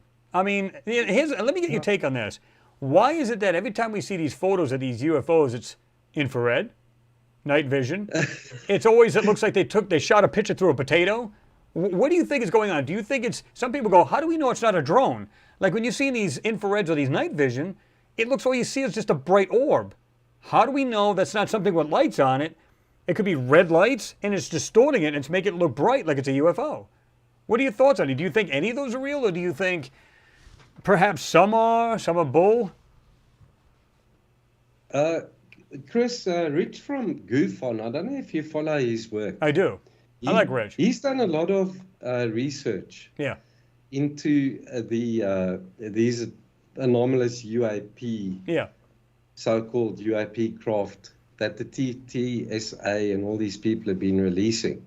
And a lot of these things are balloons, especially that one that looks like a Batman. Yeah. That was debunked, but it was still on the news, on mainstream media. Yep. And Chris, the infrared stuff, I believe we're looking at our own craft. Yeah. That's why they won't release they don't have technology to take visual light photographs, do they? I think they've only got the infrared radar. Well, they try to use a bunch of things. They got LiDAR, they got radar, they got all different kinds of things on these helicopters and on these crafts, meaning their jets and stuff like that, these fighters, as well as the warships. What I have an issue with is it's never a normal photo taken, like an RGB. You don't see ever just a regular normal photo. I'm going, Please show me something real, or it's all bogus. That's just my take. I'm not saying, what I'm saying is correct. I may be totally off base here. But No, you're right. I don't agree with you. show me a real photo. But then, people are going to go, that looks too real. It's fake. So no matter how you look at it, you're always going to be. Now, Rich, I like Rich, but remember what he says, I'm completely skeptical. So he goes out of his way to debunk, and I don't blame him. Now, he's looked at a couple of my videos before, and he's going, the moon, There was one that was like, it was really vague, but it was there. And he's like, I'm really not seeing it. You know what? I appreciate the way he does that, because he's trying to keep an open mind, but then going, but my critical thinking mind says, just not quite seeing it. And there's nothing wrong with that. I don't have a problem with that, because everybody's going to look at it in a different way, not like totally like from one end of the spectrum to the other, but they're going to go, I'm seeing it, but I'm not quite know what I'm seeing. So I'll watch him, and he cracks me up a lot of times. It's funny as hell when I hear him talking. It's just like, hey, Ma! Meatballs. Meatballs, yeah. Oh, my God, he's hilarious. But he's a lot like I am. I mean, I can appreciate what he does. I really do. And he's like, yeah, I got to get you on sometime. And I said, yeah, we got to do this. I'll show him some really good stuff that'll have him going, okay, that looks BS, but I don't, maybe it's not. I mean, some stuff that'll have him scratching his head. Not just simple rock or, some cool stuff. So I like to get on with him. A couple of people have mentioned him, my channel to him, and he's like, yeah, I got to have you on, And I popped in there a couple of times and said hello. And in fact, there's some people here that actually go on Rich's stuff on Goof On. So it's pretty cool. Kyle was saying the DOD does not want the public to know that there is anti-gravity out there because they want the money for the oil. Well, if they were to admit, now we already know there's anti-gravity, but if they wanted to, they don't want to admit that, because think about this. If they go, yeah, we have that perfected. Okay, clearly you're going to stick it on what? Not a hovercraft. You're going to stick it on a spacecraft. It's not going to be on anything that's like stupid shit here on Earth. You're going to be thinking spacecraft. It can only be on something like that. And of course, you can go anywhere at that point. Within minutes as opposed to months. Maybe only hours as opposed to months. Remember before to get to Mars was like 9 months. Now it's 7. So they've gotten pretty far as the, rocketry. But you and I both know if there's anything anti-gravity, which they've been working on since the 40s, they got this thing pretty perfected, and that they could probably blast over to Mars in like frickin' minutes as opposed to like, months. I don't know. Wasn't it Edgar Fouché that blew the whistle on the TR-3B triangular craft? And he said they can make the trip in about 48 minutes, 28 minutes. Yeah. I think it was Edgar Fouché. I think you're right, but I can't swear to it. I'm not sure. Yeah. But Chris, you know what bugs me about this UAP narrative? They're trying to negate the history. Yeah. Everything before 2004. Say 2017. Well, he said it was 2004 to 2017. They're analyzing those. I went, like you said, so everything from 2004 below doesn't matter? That's what? Right. They want to be in control of the UFO file. Right, right. And, no, you know what? It's a lot of BS. it's a lot of smoke and mirrors. But I know. Yeah. If they were to keep you focused on, look, the tic-tac. If they keep you focused here on Earth, they're doing whatever they want over there. In other words, pay attention to this hand. Don't worry about what this hand's doing. That's what they're doing. It's a smoke and mirror bullshit. And like I said, the average person, and I tell these guys the same thing. I said, go to anybody you know, family member, friend, whatever, has never heard anything about or seen any Mars photos or any of that sort. Just ask them, what do you think about the latest photo from Perseverance rover? What do you think the answer is going to be? What? They don't know. And they're ignorant. And I don't mean in a mean way. They just don't know. So, they're hoping that people are not going to analyze these photos and not going to see through the BS that's in them. Or see past the BS so you can see what's in them. And that's what it's all about. Yeah, it's like, here's a carrot, and then they pull it away. Psych. There's an ice cream, and then they pull it away. Well, that's what I feel Elizondo's doing. He's holding that carrot. Yeah. I got some news for you. Just kidding. Can't tell you now. I don't get it. I just don't understand it. It's like, 2 steps, one step forward, 2 steps back. Every darn time. It's like that memo that was presented to the, what was it, Congress, Yeah. about UFOs or UAPs. And it was an 8-page document of BS. Yeah. There's There nothing was but nothing garbage. in it. Yeah. It's just garbage. It's like, ooh, the Pentagon's got something to show you. It's going to tell you about it. You go, wow, I can't wait. Maybe a little more disclosure. Complete trash. And, when these people go for these FOIAs, like if you go to the Black Vault, yes. you go to them, check them out. And he's always going for these FOIAs trying to get this information out. And then guess what? He goes, guess what, guys? I won, but I lost. And you go, what do you mean? It's like a buzzkill, right? He goes, no. I've got the information. I got the documents. Most of them markered out. It's like, we'll give it to you. Doesn't mean it's not going to be censored. It's like, what the hell? I watched one of his videos last night. And the Pentagon's released, I think, 1,000 documents now. And they talk about radiation burns. Oh, yeah. Nerve damage and pregnancies, women being made pregnant by these beings. Mm-hmm. The Pentagon is now talking about that. That's weird. I don't know what to make of it. I don't. It just gets more and more confusing and interesting. I don't know what. But anyway, Chris, can we call it a night? It's getting quite late here now. It's after 12. Guys, it's past his bedtime. Let's do it again. I like this. Yeah, I like having you on because it's like you get different views as well, which is cool. I mean, it's cool what we do anyway because I like hanging out with these guys. But to have other people's views and comments, it helps. You know what I mean? Because it's good to have talks like this anyway. Yeah, it's good to get different perspectives. Yeah, I've exactly. got the top-down view. You've got the Well, that's what I said many a times. It's like you're on the ground and you're in the satellite. overview. So now some people have said, is it possible that you can get the same area? I don't know if you can. So is there any satellite views of where the Perseverance is right now, Jezero Crater? Yeah.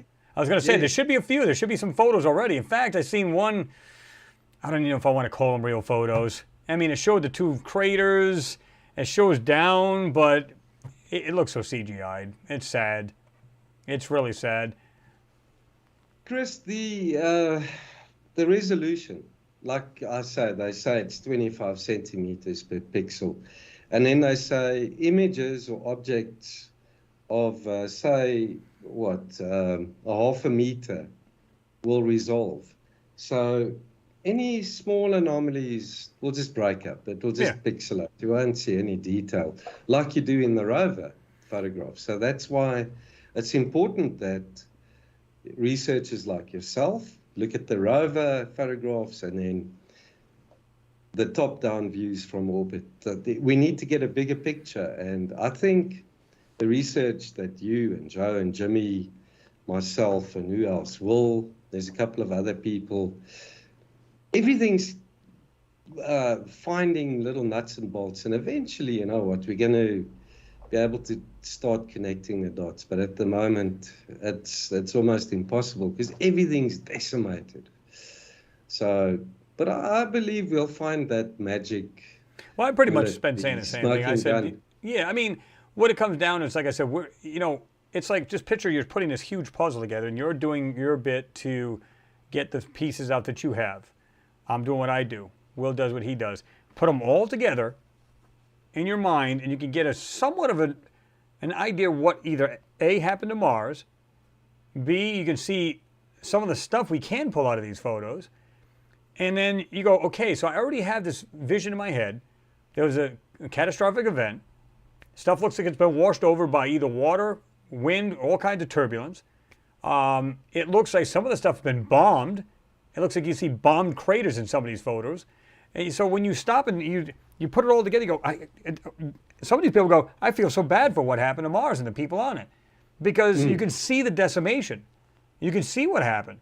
And you can see all the stuff that's, stuff washed down hills, just weird stuff. And you go, wow. So then you go, and I even mentioned this a long time ago, where I said, what if, remember back in the day, it was 1941, somewhere in 1940, 41, somewhere around there, where they actually seen, through the telescope, they actually seen these explosions.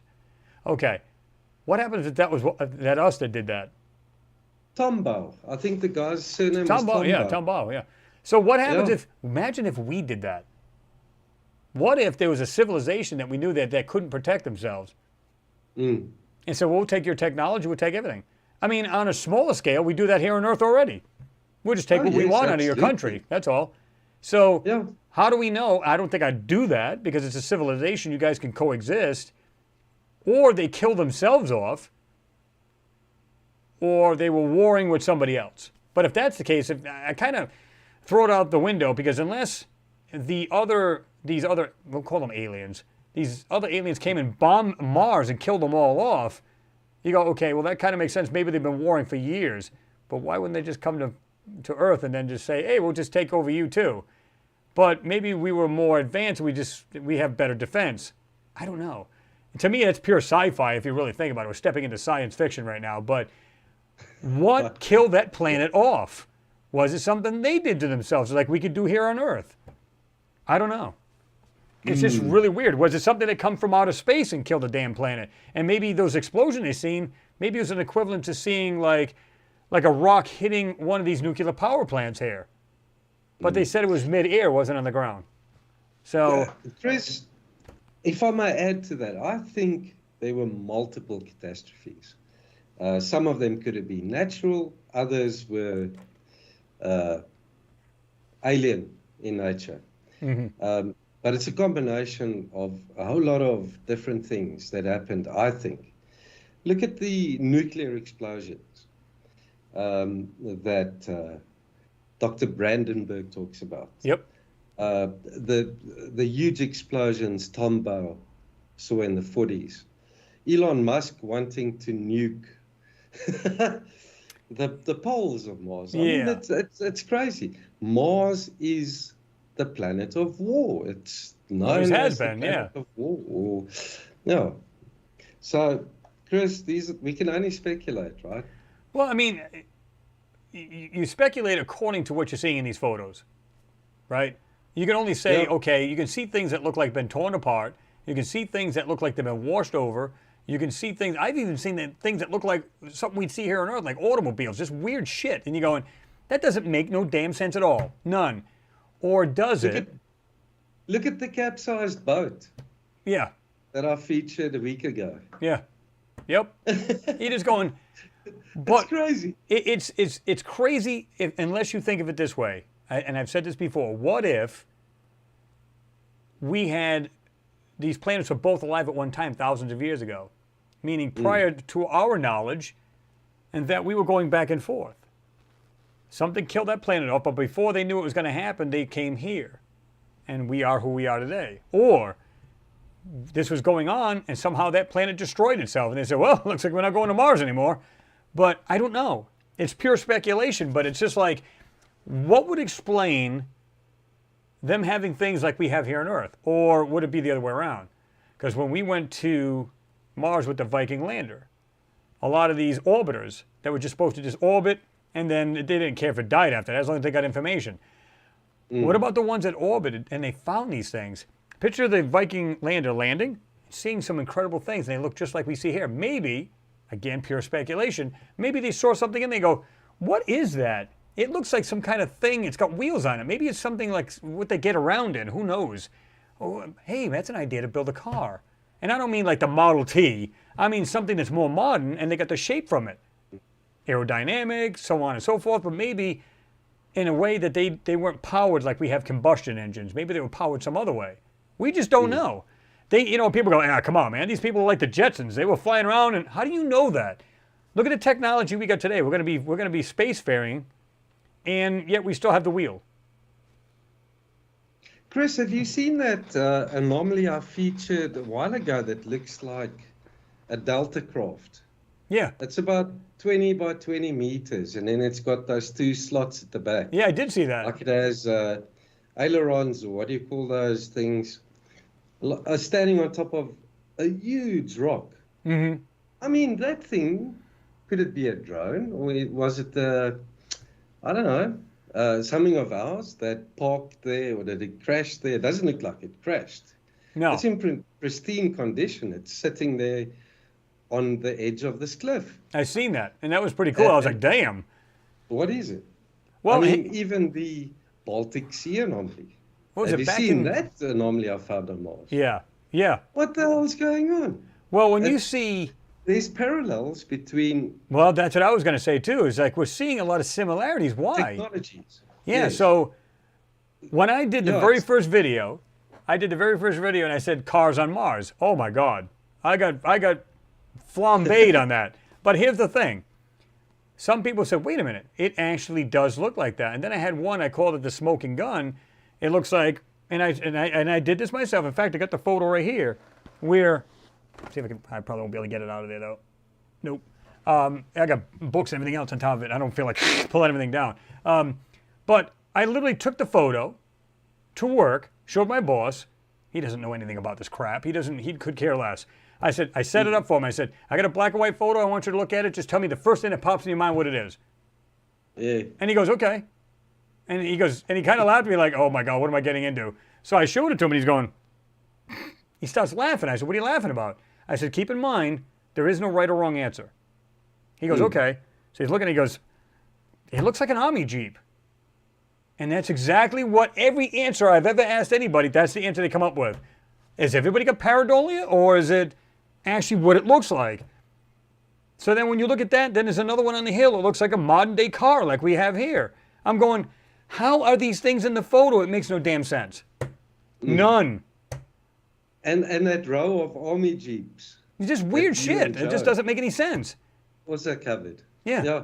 And Will, that found that World War II helmet. You start going, okay, so what's the deal here? Some people go, well, what you're seeing is that it's really here on Earth. I don't believe that's the case. Well, because there's so many similarities. The first thing they say is it's got to be Earth. Because, again, your mind's been taught it's a cold, barren planet. Nothing's probably lived there, maybe microbial life. So you're right off the bat, your brain is shutting down going, come on, man, that's not Mars. It's just common sense would tell you that. It's like, is it or is it not? I mean, You know what, Chris? If it isn't Mars, then I've got a lot to explain as well. I said the same thing. Yes. They got to explain it one way or the other. Either way. Yeah. Either way. Yep. They're either full of shit, or, well, they are anyway, but they're either, they're blocking this stuff out and it is actually Mars, or they're full of crap, period. It's here on Earth. Either way, they got some explaining to do, Lucy. So, I agree. I mean, one way or the other, it just doesn't make sense. And I've always said that. I go, it seemed like there was like a dual civilization, one on Earth and one on Mars. And at some point, we had the very same things, because obviously we're going back and forth. Maybe we were flying back and forth at one time, and we had life going on both planets.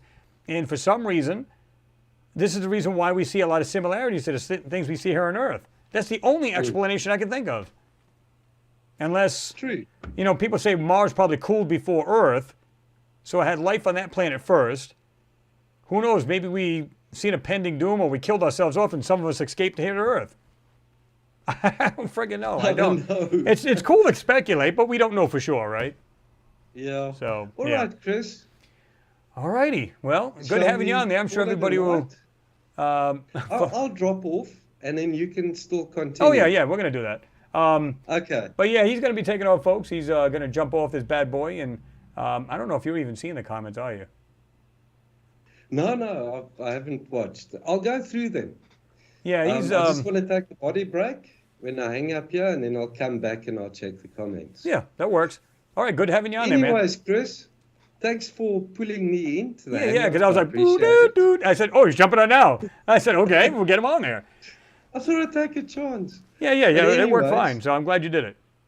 That was great. Thanks, Chris. All right, man. You have a good night and good thanks weekend. to everyone. I'll have a look at the comments now.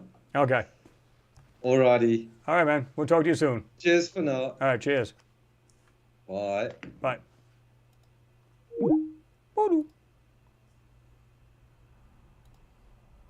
So, always good to have Jean on because you have a different perspective and a very smart man. It's good to have him in there.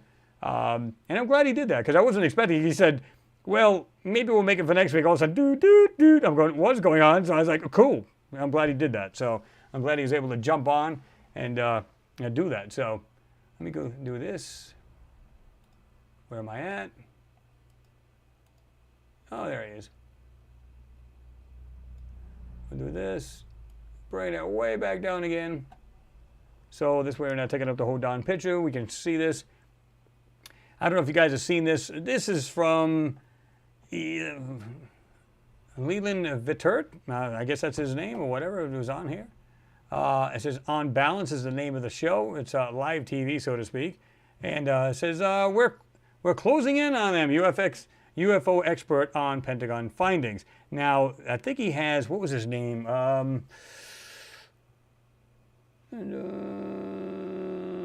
me see. Oh, Nick Pope, that's right. It says, while the member from the Defense Intelligence Agency, or the DIA, is not the hard evidence needed to confirm life on other planets, Nick Pope, a journalist who used to run the British government's UFO project, says, we're closer than we've ever been. And I'll let you guys listen to this, because I think it's like, I don't know if it was like, it says 5 minutes left, so it's around 4, almost 5 minutes long. We'll let you listen to this. Studies these things, joins us from Tucson, Arizona. Nick, have we ever gotten to the point where there is hard evidence that there is something visiting our planet from another planet? No, we're not quite there yet. But what we have seen over the last 3 or 4 years is this subject coming out of the fringe and into the mainstream. We've seen multiple videos, US Navy videos of jets chasing these things, tracked on radar. We've had some of the pilots and the intelligence people talking about them. And now we learn that this is an ongoing situation, and it's not just UFOs. Frankly, they've been looking at other things which sound like they come straight out of an X-Files script.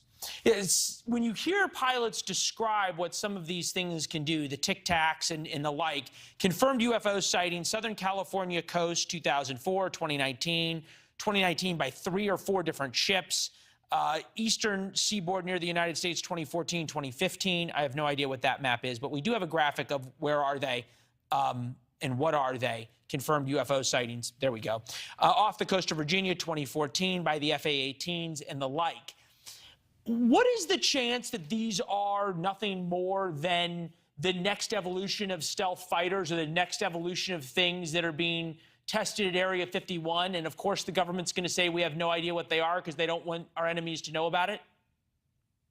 That's certainly possible. I mean, one theory is that this is next generation aerospace tech, secret prototype aircraft and drones. Some people say it might be US tech, secretly tested on one part of the military by another to see how we react.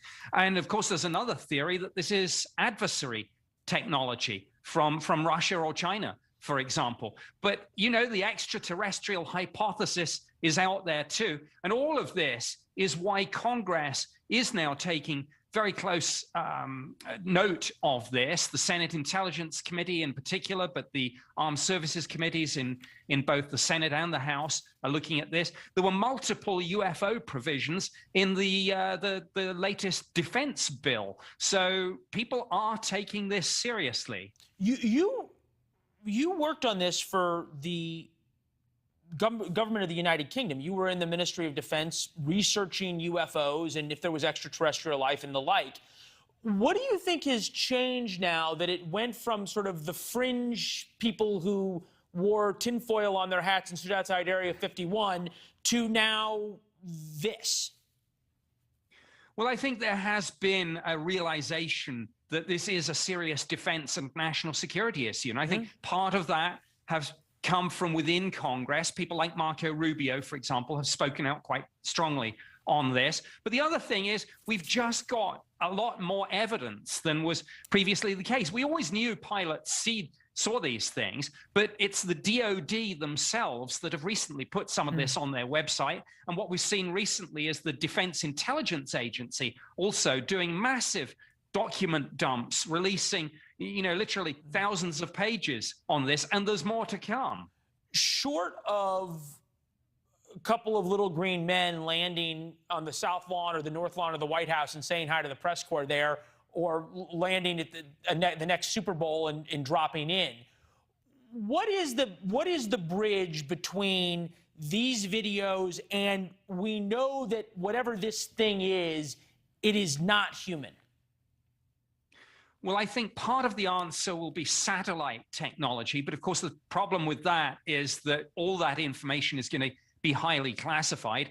The other thing is, of course, science. We've had the recent launch of the James Webb Space Telescope. And if there's something in our little corner of the galaxy that's not us, well, maybe that will be the instrument that finds it.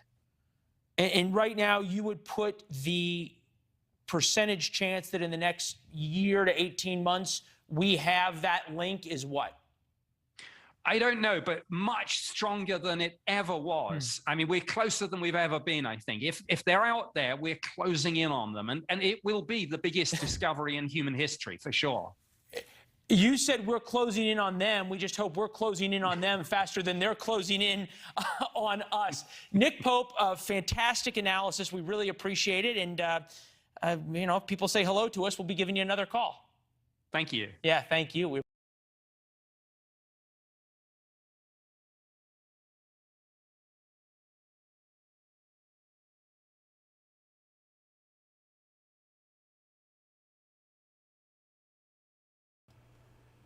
All right, let me make sure that's off. Yeah, I mean, I know some of you guys you're saying about, you know, you think Pope's an idiot and everything else.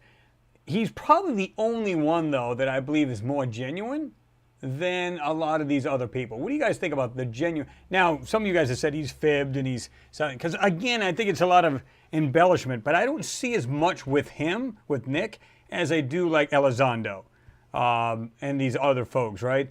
Now, he was supposed to be MOD, okay? So I think he's got some credibility, but now, do you guys believe, what is your percentage rate that you believe he's telling the truth?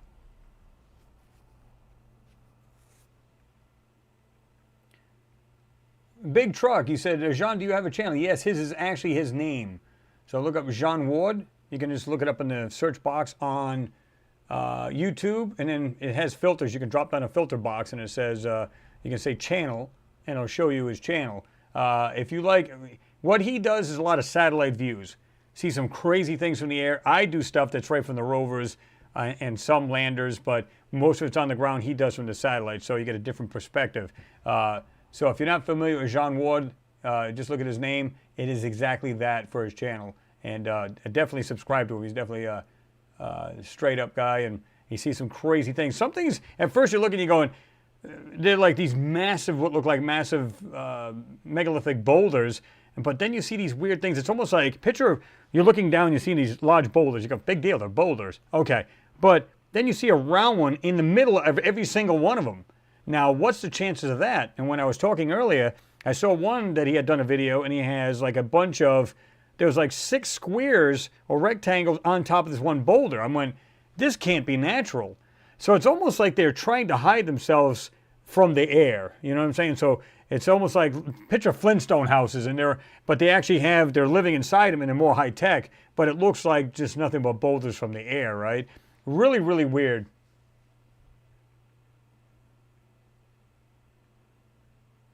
Oh, Jean Ward, yeah, you don't have to thank me for that. You know, like I said, I always back channels that are straight up.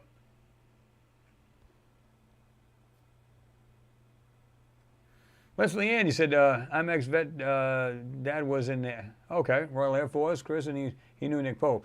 Now, some people will say, he's full of crap, he's, you know, but here's the thing. I've been watching Nick for a while. I think if you're going to say 100% being straight up, no embellishment, never told a lie, nobody's 100%. I think he's more 70%, where people like Elizondo is like 20, 30%. What is your take? Do you think he's more in the up and up and just a little extra BS, or do you think he's mostly BS and maybe a little, what's your comparison to like Elizondo and people of that, you know, nature? Because I see him more straight up than anybody.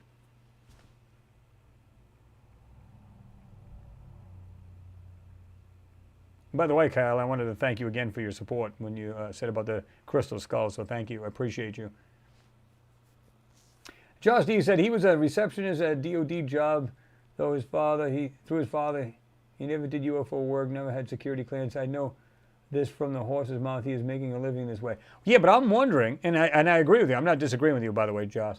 I'm wondering, though, if he got some inside information from his dad, and that he just ran with it. So in other words, he's probably going, okay, a little bit of information, but then Dad never told me another thing. I'm going to find my own information. And maybe that's where he took off from. So maybe he doesn't have the clearance and credentials as somebody that's on like top clearance kind of thing. But is it possible? It's kind of like me. I never worked for NASA. I never worked for any of these companies, and yet I decided to do my own thing and then just take off from the ground running and just, and that's where I am today. So is it possible Nick was a lot like that?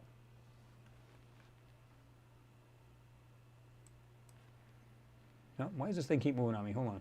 Let me move this thing back. There we go.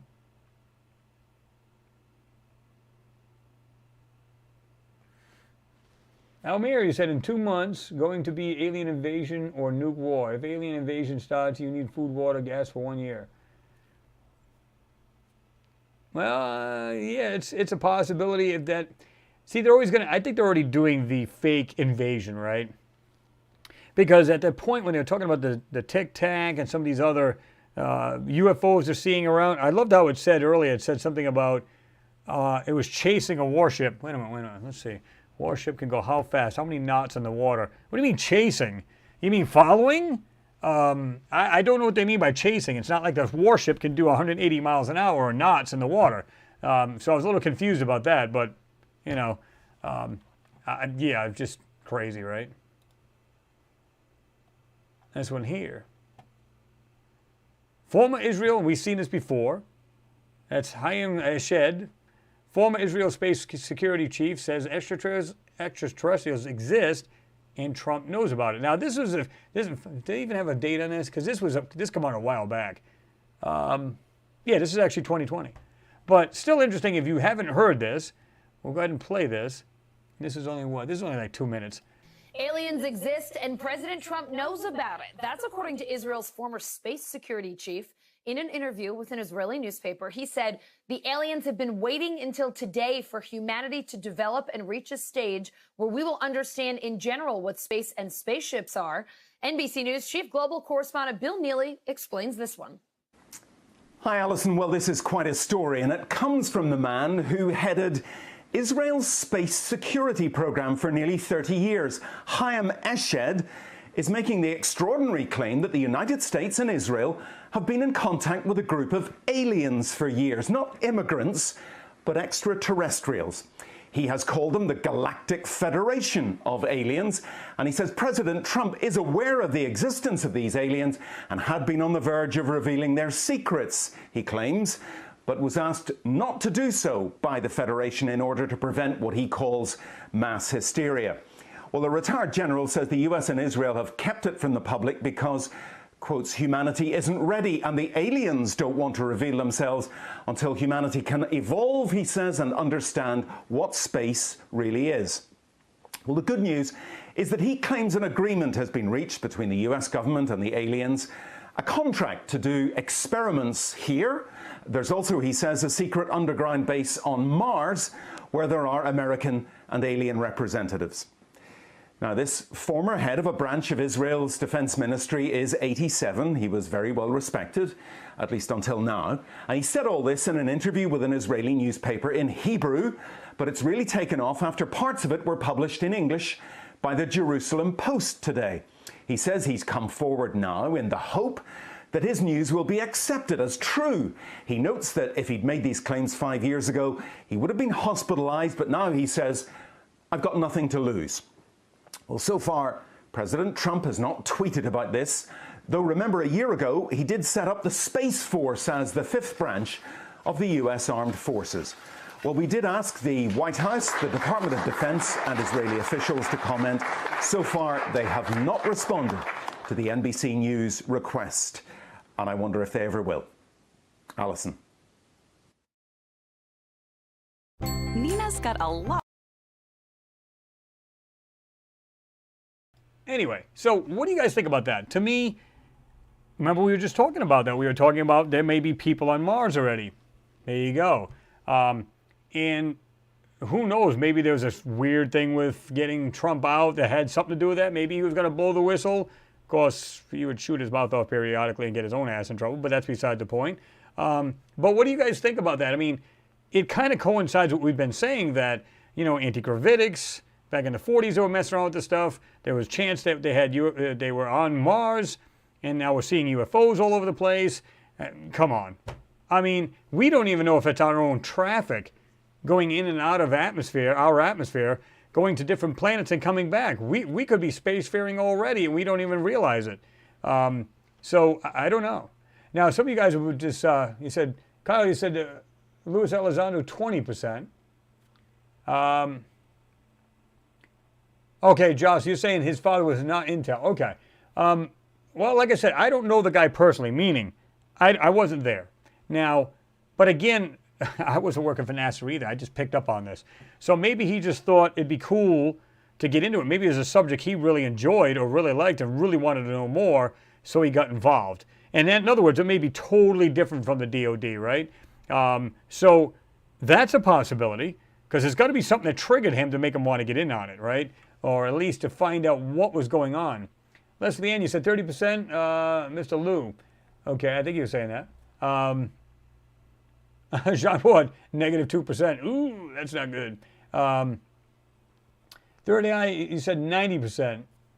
I don't know. I think there's a lot of truth. He's been doing his homework. It's kind of like anybody who's doing ancient civilization work, like Billy. Like, they'll get all this information, they'll go to these different countries, they'll go to different places, talk to these, well, some of them so-called experts. But you get all this information, you wrap it together like we're trying to do with Mars, and then you put the information out to the public. Now, like I said, a lot of the people, like Elizondo, all of these other people, will embellish. It's going to happen. Because, these people, I'm sure, are making livings off this, so you would expect them to do that, okay? They have to stay relevant. If you don't, it's kind of even as small as I am, the channel, you have to stay relevant or the channel goes nowhere. So it's kind of the same way, only they're in a much larger arena. They're on TV, like you see Nick was just on. You see all different places. So, yeah. I got this other video, too. We got Mr. Smug Biden. And he was asked, UFOs, with a question mark, ask Obama. Biden quips when questioned about unidentified aerial phenomenon. So I think this thing's... President Obama says that there is footage and records of objects in the skies, these unidentified aerial phenomenon.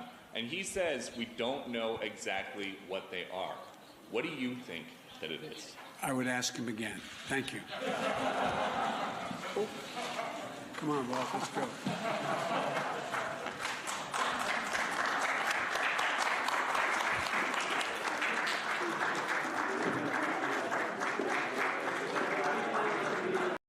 We've talked about what this means for her.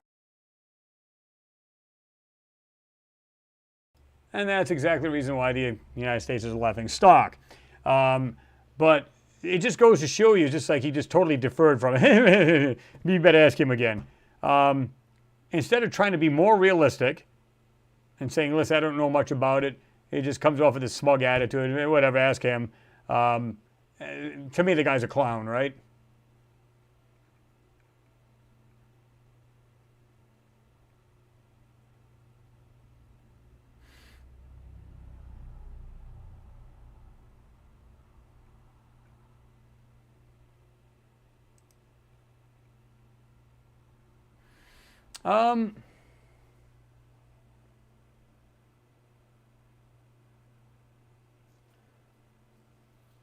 Mimi, your question was, didn't he get briefed about questions? Yeah, well, of course.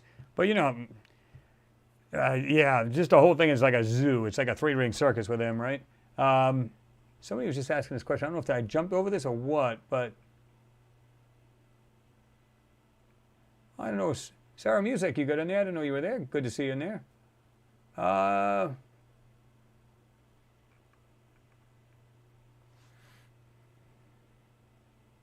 Almir, he said, Randy Kramer saying alien invasion coming 2 years ago, 2 months, start or nuke war, laying to him, they talking New World Order. Well, New World Order's been around for a long time, right? They wanted a basically depopulation of the planet by like 80% of people. So, I mean, it's like the UFO invasion. Again, Tic Tac, all this other BS. And nobody's really buying it. I mean, unless you're coming down, like I said, like in Independence Day and blowing up giant buildings, nobody's going to take this real. They're going to go, okay, I'm seeing it on the news, it's a UFO thing. Oh, maybe. So if somebody goes outside, let's say they never knew anything about UFOs, they go, oh, it must be one of those UFO thingies. Oh, okay. And you won't think nothing of it. Unless, of course, it literally lingers over your house. It just hovers there. Then you might be going, maybe I should call the police. You know, but other than that, come on. It's a feeble attempt, you know, to put fear into people.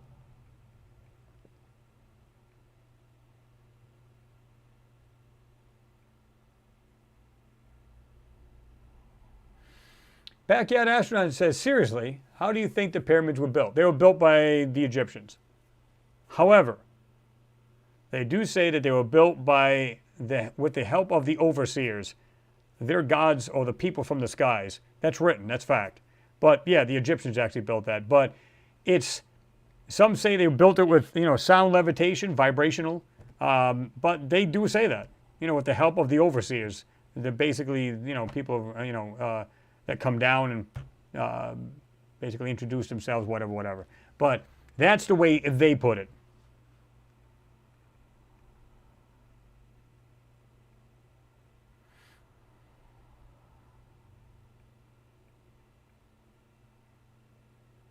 Michael Keith says, love the live chat. I'm always visiting. Well, I appreciate you being here, man. If any of you guys haven't hit the thumbs up, please do so. I appreciate you. And if you are watching just for the heck of it and you're not subscribed, go ahead and do that too. Definitely appreciate it. Biden can't find his ass with both. Oh, I love it. Big Truck says Biden can't find his butthole, basically, in a sense, with both hands. Poor guy. Yeah, good to see you there, Sarah. Kyle, Joe Biden is 100% jackass. And, you know, listen, you know me, I don't try to get into, you know, what do you call it, politics. I hate it. Because, again, it's like religion, right? You can get people fired up on both sides. So I don't get into that. But it's like you just got to call it for what you see it, right? Yeah.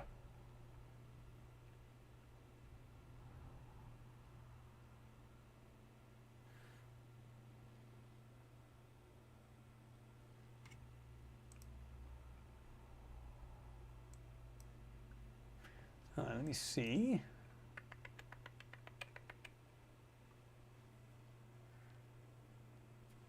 But again, you know, when these guys are talking this stuff, they're saying, you know, that there was probably, we are on Mars and all this other stuff. I find that really intriguing because, like I said, we've been talking about this for a long time, and that there's a lot of similarities to what we see here on Earth on Mars as well. What gives? So it makes you wonder if, and it's a big if, and again, purely speculative, if there was a civilization on Mars, or we were spacefaring thousands upon thousands of years ago, and we were coexisting, meaning there was two planets going, and all of a sudden, it got bombed. How? I don't know. And so our population was still here on Earth, and of course, you know, what was left came back here, and that was pretty much it, and it got decimated. I don't know. But that would explain why there's a lot of similarities. It just doesn't make any sense. We should not be seeing things we would see here on Earth on Mars. We shouldn't. But yet we do. We see a lot of things that are very similar. I don't know.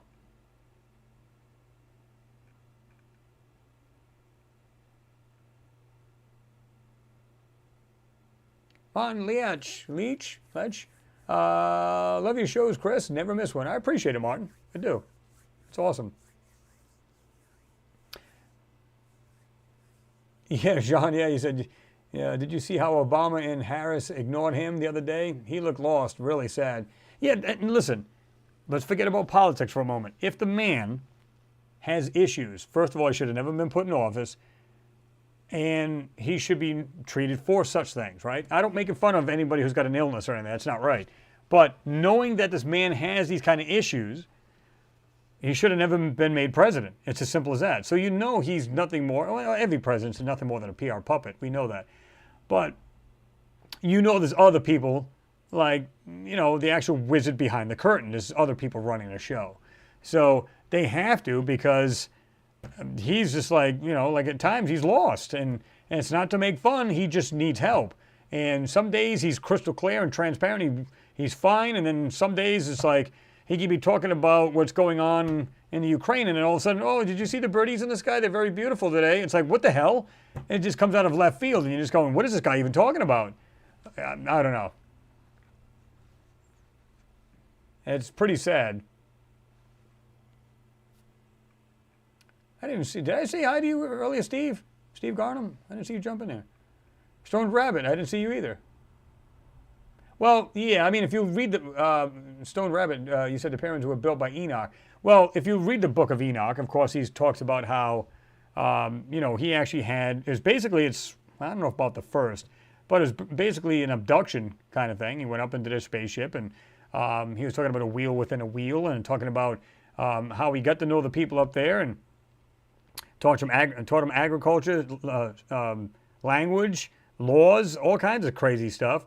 And he could look down down the firmament like he was definitely in some kind of spacecraft. So if you go by the Egyptian, you know, texts and stuff like that, they say that they were taught by, you know, like I said, their overseers. So, but yeah, the book of Enoch's kind of crazy if you read that. Frank Centurion, what's going on? Good to see you in there, man. It's been a while since I've seen you in there. Mars is a vision from the past of us. And that's what I'm saying. I don't know other way that we could have some similarities if, let's say, neither one of us knew the other existed. Or, again, because somebody was just saying this earlier, I was echoing what I said, that I believe Mars cooled a long time ago, thousands of probably millions of years ago, prior to us, and that they built whatever they built. And back in the day when we started sending probes there, maybe we got ideas of how to build better homes, things you can drive around in, transportation. Maybe we got ideas from that. I don't know. Again, purely speculative, but when you stop and think about where fiber optics came from, they say it was probably when it was reverse engineered, spacecraft and stuff like that, we had like microwaves, and we had, and I mean like the actual frequency and stuff like that, right? You got, again, fiber optics and stuff like that. So it's basically handed down. The military could have had it first, of course, and then, of course, it gets handed down into different ways to use it in a household, you know, setting, if you will, or industrial setting. So we don't know. You know, it's really hard to tell. But I tried to put together how is it possible we can have similarities. Jean, you said, I think they migrated here from Mars. That could very well be when they seen this pending doom. Maybe some of them escaped. And there you are. And then somehow they had the ideas and they passed on the ideas. I don't know. It's like, as you try to think, okay, if this happened, let's say 100,000 years ago, or roughly around there, maybe longer, maybe shorter time. As long as there was technology around that time, which we believe in Antarctica there was, because they had, you know, proof of industrialization in that area. So is it possible when they came back, they're the ones that started in Antarctica and they knew this? Maybe they brought some stuff with them to help them, like, live here on Earth, and they can continue building and so on. I don't know. Purely speculative. I'm just taking stabs in the dark here. Coming from Mars, and they're just like, you know, maybe, again, they knew this was coming and they said, we need to get out. Either they're warring with themselves or, you know, with somebody else, and they said, let's go. They got here. Now, of course, you would think they would follow them here and then kill them off here, but whatever reason, I don't know. I don't think I did see him, Mimi. He says, has anyone seen Noodles?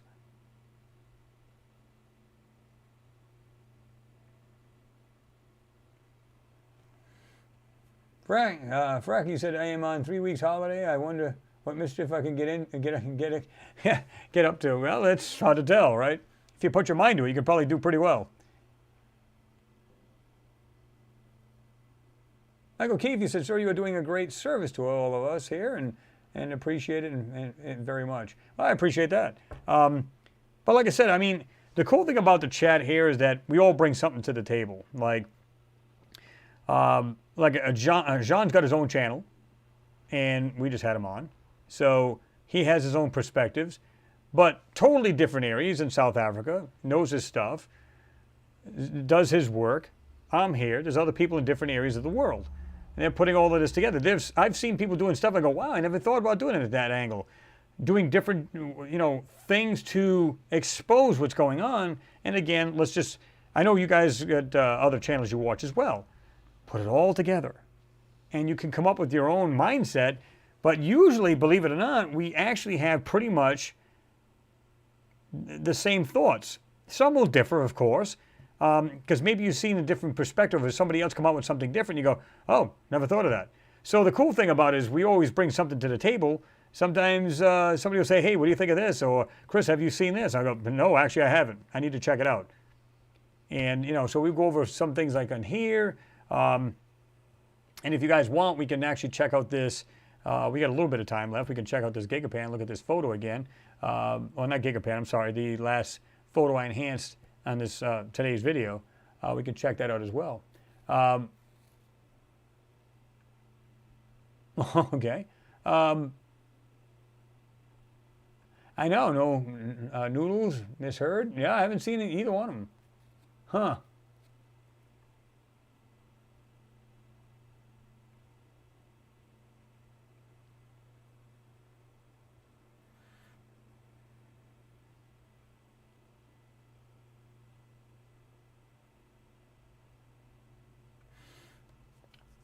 Colin Barry, the Art Wizards, he said, on your shows, I have seen tank, jeep like on Earth. Also people, some look like us, some look military. See that, and here's the thing, and I've said this before, I don't really see people, although you guys on the last, not this video here today, but the last one on Mars, where you said, Chris, I'm seeing all kinds of what look like statue faces and everything. And I did go back and I did see some things that look like that. So, but my mind has always been like geared to see like structural, mechanical. Maybe because that's all I've done all my life. Like I said, I've always worked on my own cars. I was a tool setter for it was like 13 years, a little over that, somewhere rough, give or take. Done that. So my mind is geared for like mechanical, even some electronics. I mean, I've done that and kind of self-taught and everything else. So it's always been those three things.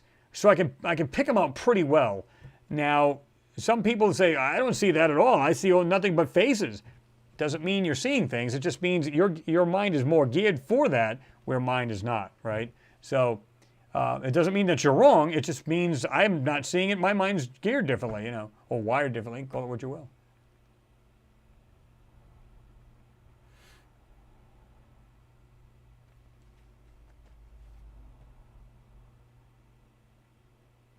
Yeah, Mimi, exactly. He said, that's what I like about the chat. We can talk about everything. Exactly. Leslie Ann, you may want to get your cat some Beano. That's all I can say.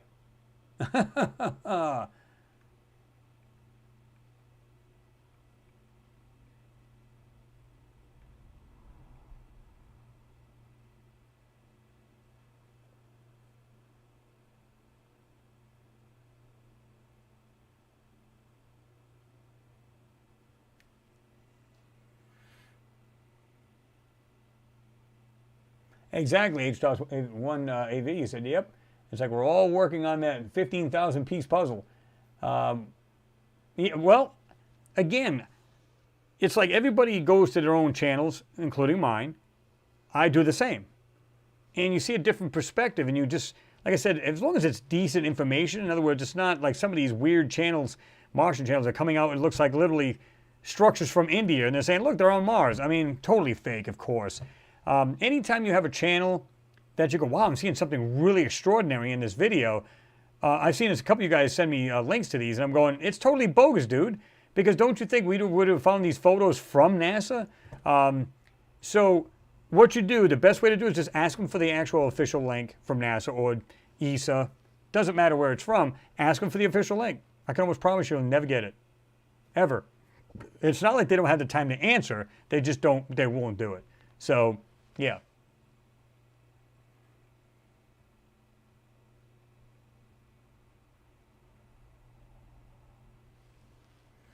Let me see, did I miss it? Let me see.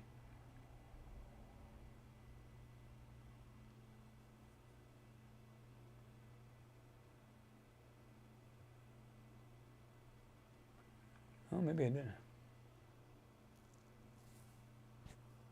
John Shea, you said, I think our Earth is a giant petri dish to the aliens on the moon. maybe Mars was too, and now they're thinking, why does subject 6822-9333 always try to destroy itself? Exactly. Everybody said, like I said, I heard this years ago. A girl said to me, how do we know we're not like a giant ant farm? Whoever's living on the moon. As silly as that sounds, is that a possibility? I don't know. Let me see.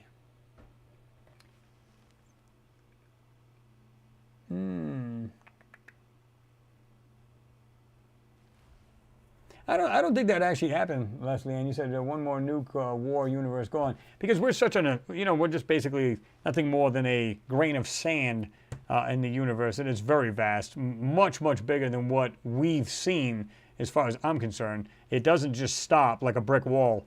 I think there's a lot more, and I think we're going to find that with the new James Webb, and they're going to say it's infinite. There is no stopping, and I think they're going to find is like universe upon universe upon universe in a row. It just keeps going. I don't think they're ever going to find the end of it. Because they said, again, like I said before, we can tell that we have the Big Bang because you can still see, like I said, the red drift. You can still see us actually drifting apart. But they also said these are random. These happen more than once. So it's not what started the universe. It's always been, as far as I'm concerned. It's literally going outward, but that doesn't mean that's where it stopped. Like you just drop one pebble in a body of water, it just spreads out. They're saying there's multiple and they're random. So that tells me, how do we know it just didn't pop in many, we're going to call it the void at the time because nothing but the vastness of dark space. How do we know that these didn't happen all over the place? And this is the reason why we have all these universes, or now we're seeing galaxies colliding. We're seeing planets and black holes colliding. If it was all going outward like this, nothing should be colliding. If you think about it, it should be just totally expanding. But we're not seeing that. We're seeing that in the universe. We're seeing things colliding with each other. So it's almost like it's coming from a neighboring universe and crashing into another one. At least that's the way I'm thinking. Now, I'm not an astrophysicist in any way, shape, or form, but it just makes sense.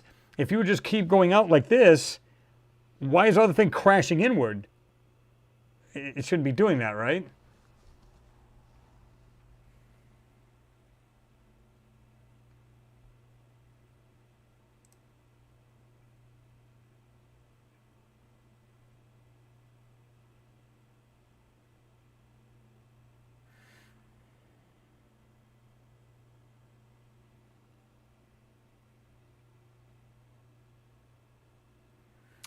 Sarah, which one are you talking about? Can we look at the one? Look at the one previous. Oh, you're talking about the other photo from that video. Let me see if I even got that. I should. Should be. No, I think this is the other one. Let me see. Now this is the one we just did. Well, that's the stock photo anyway. I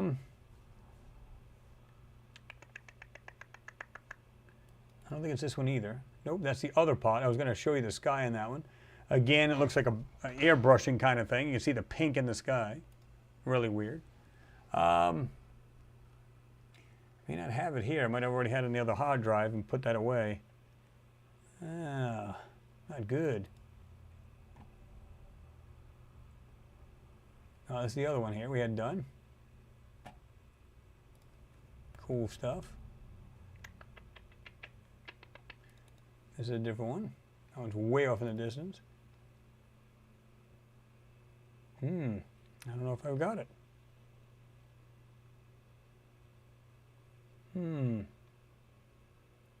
Not there either.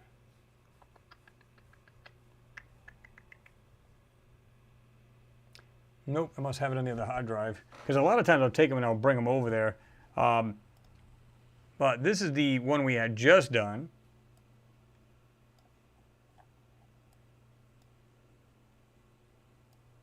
Now, to me, that's crazy. You should not see these kind of shapes in the side of this hill.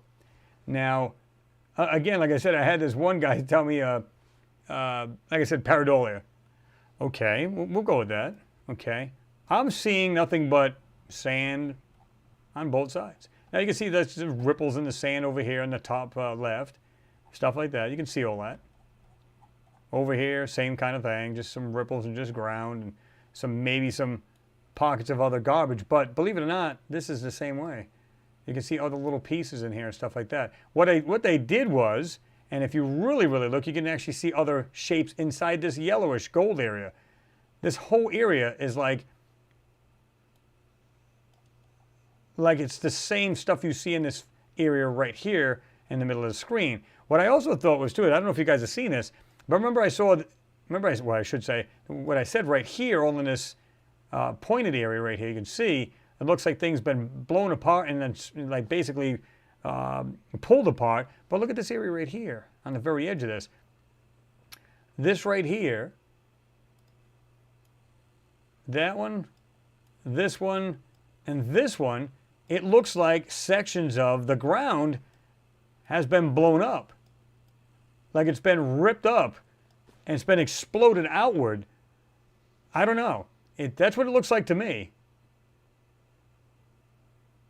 I was looking at that whoop. Hate it when that happens. Let me just back it out. But that's the way it looks like to me. Like it's been pushed and just blown open, and this is what we're seeing. But I'm seeing things that look like structures, parts of the ground. You can see it right here. Look at that. Go black and white. Check that out. That to me is nowhere near natural. And yet I guess this guy's mind was blocked and he automatically said pareidolia. Okay, then I guess I got a bad case of it because I'm not seeing anything natural in here at all.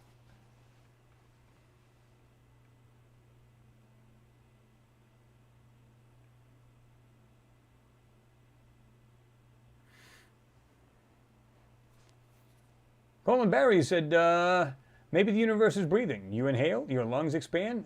When you exhale, and your lungs reduce in size and maybe be happening. At times it seems like the universe could be a living organism. Well, that's true too. Good point. You know, you don't know that. And it could be actually doing this. Maybe it just has its growth spurt and just kind of contracts a little bit.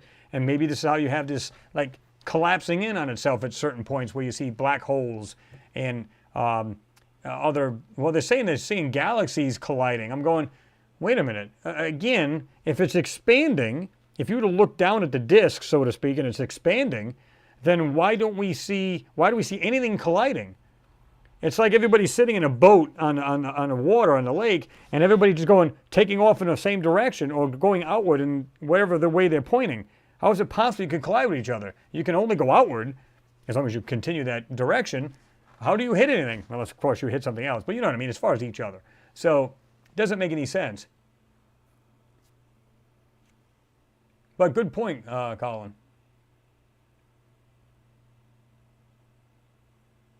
Mimi said, I see streets, a big main street and smaller ones. Well, it's kind of like these up here, like you're saying, right? You can see right here. It's almost, and you got to look closely because there's all kinds of stuff in between here. And if you're looking right here, you can see like what looks like a road. And you can, I don't know if this is one. I'm not sure. But you can see all kinds of crazy stuff in here, folks. Like I said, we'll just bring the colors back. Just back out just a hair.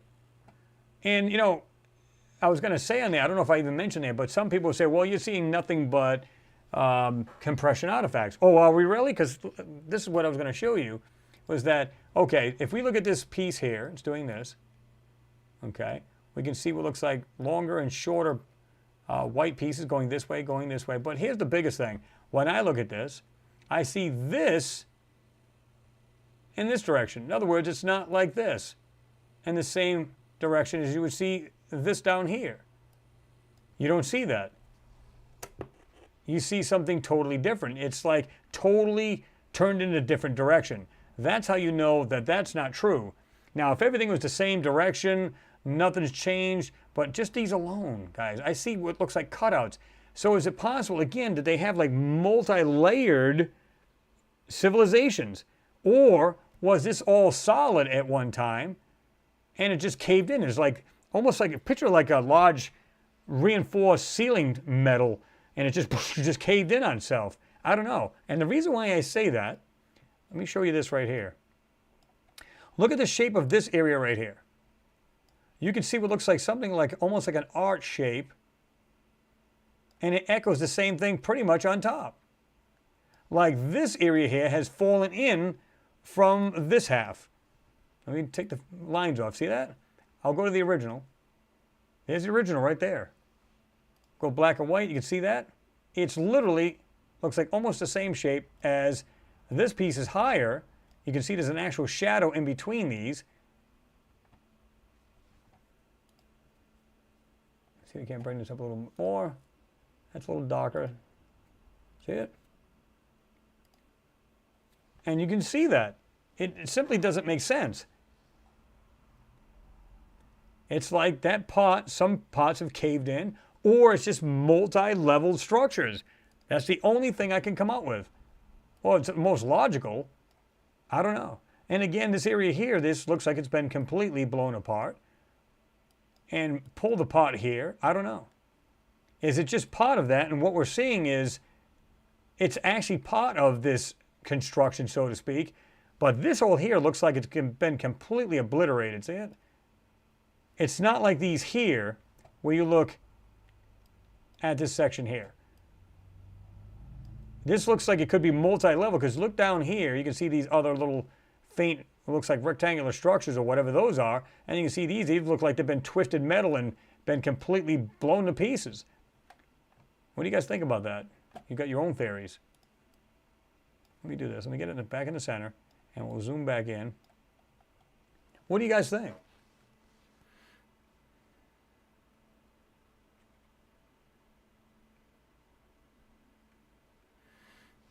I think you're saying, Frack, you're saying Mars is very a scary planet. It suffered a wipeout. Richard Pun, I like that. Like a tooth extraction. Yeah, pretty much. It's just absolutely crazy what you're seeing in here, and you should not see this in the side of a, whatever they called it, a scarp or whatever the heck there was. So it's not really the mountain itself. It's not the volcano, I should say, Olympus Mons, but it's way off on the base of it. So it just happens to be on a hill. So is this an actual, did they build like that on this weird hill like that? I don't know. Because like I said, I can bring this back, if we bring this back like this, put this in the natural orientation, and that's the way they built? Is that possible? And why would they do it? So the only other thing I can think of is that maybe it's just like I said, picture a high-tech wall or skin inside this area, and it's been blown apart and it's being exposed. But then why does it look like a mini city as opposed to just a wall? Because it would just be flat, right? Nothing more. We're not seeing that. But we are seeing what looks like almost like panels missing. So I don't know if it's that or if it's a multi-level kind of construction. I don't know. That's why I was asking for your help, folks, because I was like, I don't know what to make of this, man. You try to wrap your mind around this if you can and try to figure it out. Some of these things are pretty darn crazy, too. Let me go way in here. And I actually put, because it was like this, I think it was, let me see if I can do this here. I try to bring up the other whiter ears and the dark ears if we could. And then put a little blur into it so when we zoomed in it wouldn't be too wouldn't have that more fuzzy look to it and break apart if we can help that. Look at this, all the way down here. Different shapes. Again, it looks like parts of this is collapsed or, again, multi-level. I don't know. This area here, I'm going to put this in the middle of the screen right here. This area alone blew me away. That's all I got to say. Pat Owen says, giant mudslide. That's a very good possibility too. Now, when I see this, I'm going, okay, but is what we're seeing here, were these designed to do that? And of course, there's one that's lower here. Were they designed to do that? Or was it actually blown apart? And everything just caved into the bottom here. Kind of like a sinkhole, right? Is it possible that's the case? All we can do is speculate. We have this right here, kind of looks like it's been ripped up. And then, of course, we have things that are lower inside this. You see something right, like I said, this right there. Take that away. I don't know. Exactly. That's a good way to put it, John. And John Chase says, like a slab of city just tilted 30 degrees. Exactly. So are they telling the truth that this is actually a hill and they just made it look like that? Because the first thing you're going to think of is there's no way somebody would build a city on the side of a hill. Unless, of course, it was like this. You know, like you can see people actually build on the side of a hill. Then the structures are like this. But this looks completely flat, and yet it's on an actual, like you said, a 30-degree roughly, or whatever it may be. It just doesn't make sense. Why would they do that? So the last thing you'd be thinking is looking for something like this in this area. And like I said, I can see them things right here, especially, I don't even have to do anything else. I just have to see these. Right there. That alone. That's the raw photo right there. Like I said, I was trying my different ways of trying to enhance this, and then, like I said, I've just finally got it to where I can bring it out, and I was like, okay, this looks good. This is cool.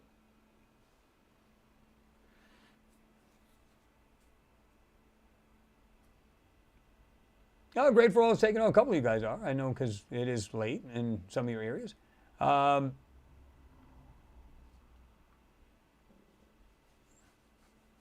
What time is it? Yeah, it's 7:08. It's about time we're going to wrap it up anyway. But still, I just want to give you guys a last look at this because I think this is absolutely awesome. You can see where this was a little more grainy, and then I put a little blur into it just so we can actually zoom way into this photo. Yeah, I don't see nature there. I don't see natural. I see construction. That's what I see. And I couldn't wait to get this photo and this video out to you guys this morning. I was like, well, I had that plan to just have it go on remotely. And if you go back to that video, you can now get the link. Because I had to go on automatically, I should say. It was timed. Because I was going to work today, and there's no way I would have been able to post it. So I let it do it itself. And I didn't have the link on it then, but when I got home, I put the link. So if you guys want to grab that link yourself, you can jump on there and get it now. I had it posted on there for a while now. So you can do that.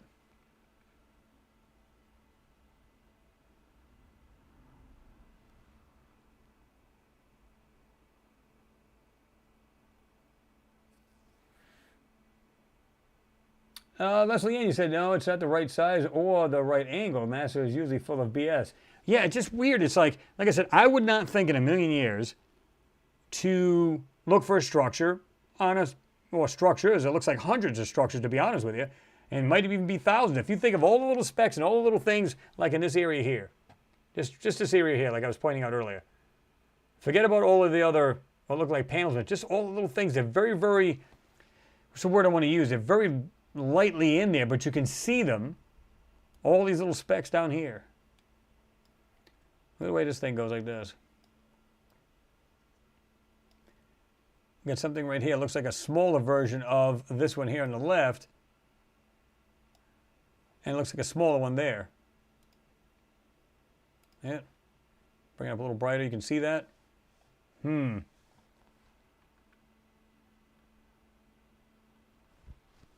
Hey, David Gossamer, what's going on? Good to see you in there. Looks like recurring slope linear, RSLs. That means running brine or water nearby. Perfect spot for creatures to live, especially underground. Well, yeah, and I was thinking the same thing. So is it possible it's like a... Because remember we said if there was destruction on there, maybe they already had like underground, structures to begin with. And then, of course, this war happened or this catastrophic event, and that we're seeing destruction to this area. That's what it looks like to me. It looks like what you'd see here on Earth, like a war-torn city, only if you had structures underground or multi-level, this is what you're seeing. It looks like it's been decimated, right? Like I said, I can get in real close to this, and look at these things. Oops, not that thing, but these things. Of course, you can get in too close, you can't get a whole bunch of these structures in there. Like I said, top left, look at that. Yeah. PSH, Unreal says foundations. It does. It literally looks like, some of the stuff looks okay. Like if you look over here in this area on the lower right, doesn't look that bad. Doesn't look like it's really ruined that much. And then when you go up to these areas over here, they still look intact because they look like they're perfectly 90-degree angles, no problem whatsoever. Then you got over here, looks like it's been basically just either caved in or it's been designed like that. I don't know.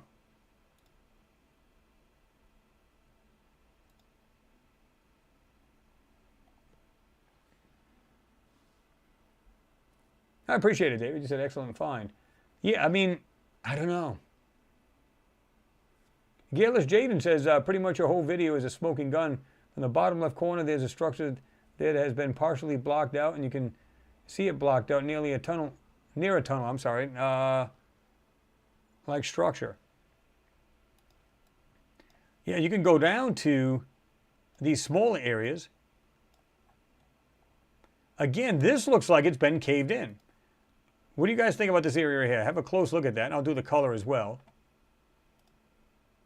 It looks like it's just been broken apart. You can see where some of this looks pretty solid, then all of a sudden it's just kind of like parts of it's like broken apart. This looks intact here, but it looks like it's falling in on this side, like it just kind of just caved in. Like the whole thing just went and just caved in. Because you don't see a separation on this side, you only see it on this side. Yeah.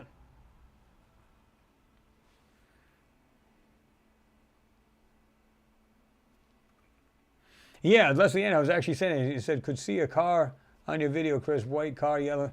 Yeah, I mean, you could see what, and I even said that when I did this, I don't know, it was like 8 years ago, somewhere on there, that this looked kind of like that when you first seen it, because it looked like, if you looked at it briefly, it looked like the butt end of one. You can see like a wheel, and like this thing was like tilted inside what looked like a tunnel. That's what I called them.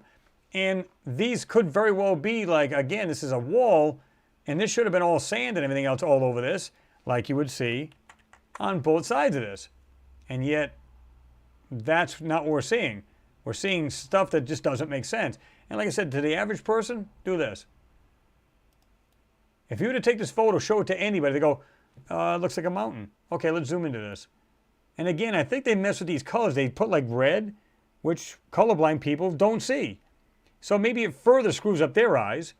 And the fact that it's so grungy looking, it's so like dark and just nasty, but I don't have to do a whole lot. I can see these shapes in here.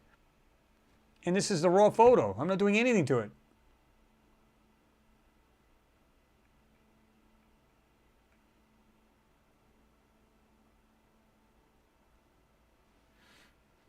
CG Media says, yeah, this area really looks good, especially with the road-looking features. Yeah, I mean, strip off the BS, and it's what you see. This, to me, if I didn't know any better, I took this section right here, and I brought it over to somebody and say, what do you think of this? What is the first, guys, tell me what you, if you brought it to a friend of yours, and you said, hey, in fact, I'll take this off. Hey, what do you think this looks like? I know what some of my friends would say it looks like. They're going to say, does that look like a war? Is that a city all messed up and got blown up? I swear to you, that's what they would say. To me, if you showed me this photo, I'd go, yeah, it looks like a city's been blown to pieces. Where's that at? What country is that in? Oh, it's not a country, trust me. I'd be like, what? I don't know.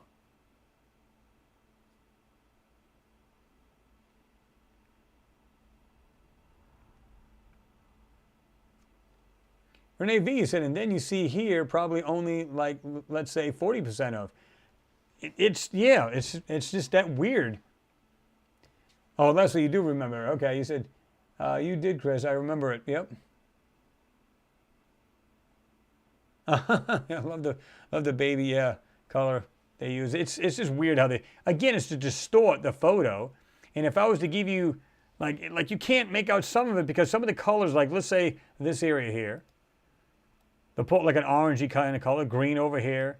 So if this is all one piece, you're just seeing different colors and it kind of messes with your eyes, coupled with the fact that we would have backed this way out. You would never in a million years look at that area. But anytime I see something like that, it breaks from the norm, I want to know two things. Is it natural looking, or is it nature, or is it something else? And just these two straight lines running up this thing makes me question it. Of course, it could have been like here. You can see what looks like water or something, or brine, has washed down this at some point. You can see it like it went around this whole section. Like this has been like this for quite a few years. I don't know. We can only speculate as to what this is. That's all we can do. But as you said, it looks like, Max K, you said you can still see remnants of structural walls, compartments, and definition of buildings. Yeah, that's what I'm seeing as well. And like I said, they look like, again, multi-level. It's cool. It's actually really cool, but very sad at the same time if that's what happened to these people, and that's all we're seeing, what's left of it. But can you imagine setting foot on Mars and going to this area? Picture that. And now this is, I'm trying to remember what craft was closest to the Olympus Mons area, because of course you got the other 3 volcanoes as well. There was another craft that was north of it. And of course, every other lander and rover is off to the east. But there was one that was pretty close to this area. And you know, again, they're looking at this with great detail from the MRO, the Mars Reconnaissance Orbiter. Again, you can see a 4-foot swath. Basically, this desk, it's like it's about 4 feet, I guess. On the planet, they can see down to that size. So you know as well as I do, they're seeing this in great detail. Absolutely awesome detail. We're only sitting in bits and pieces, and a lot of this has that color, so it kind of distorts the actual clarity of the lines we're seeing in here. So that's what's crazy, right?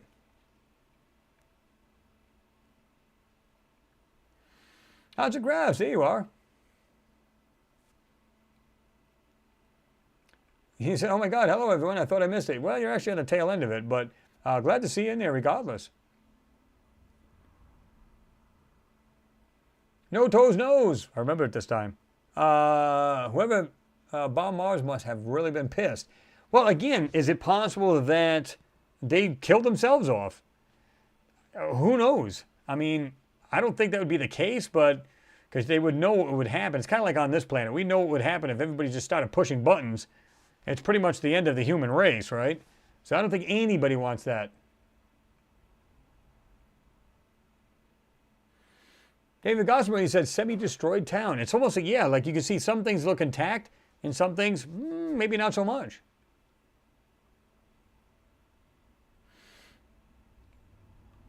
PSA John Rio says, zoom back out and you can see the true size of it. Yeah, exactly. That's just crazy. I'm going to try to get it all in there. Like that.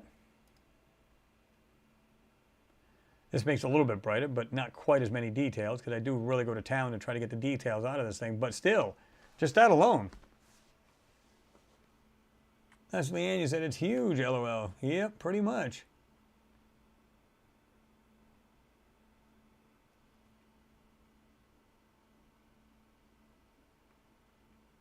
No, most people aren't, Leslie Ann. You said, I'm not colorblind, Chris. Yeah, I mean, most people are not. But you'd be surprised. Some people, you know, like when you see it like on, remember they had that, what was that thing they had on Facebook? Remember they had like something to do with a person's shirt or something like that. And they said, what color? And some people said, oh, it's pink and white. Some people said it's brown and white. I seen it different than my wife and my daughter. I said, you guys are obviously colorblind. And they said, well, men usually are the ones that are colorblind, not women. I said, no, I've actually seen colors pretty darn vividly and pretty clean. I can usually tell what they are. And of course, that's not to say everybody is, right?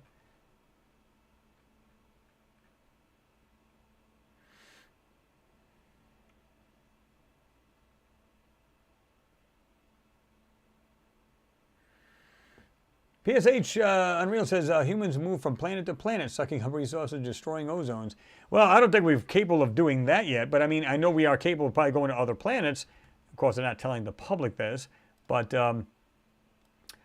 either way you look at it, if we're going to other planets, we're trying to do our best not to make the same mistakes we've made probably here, right?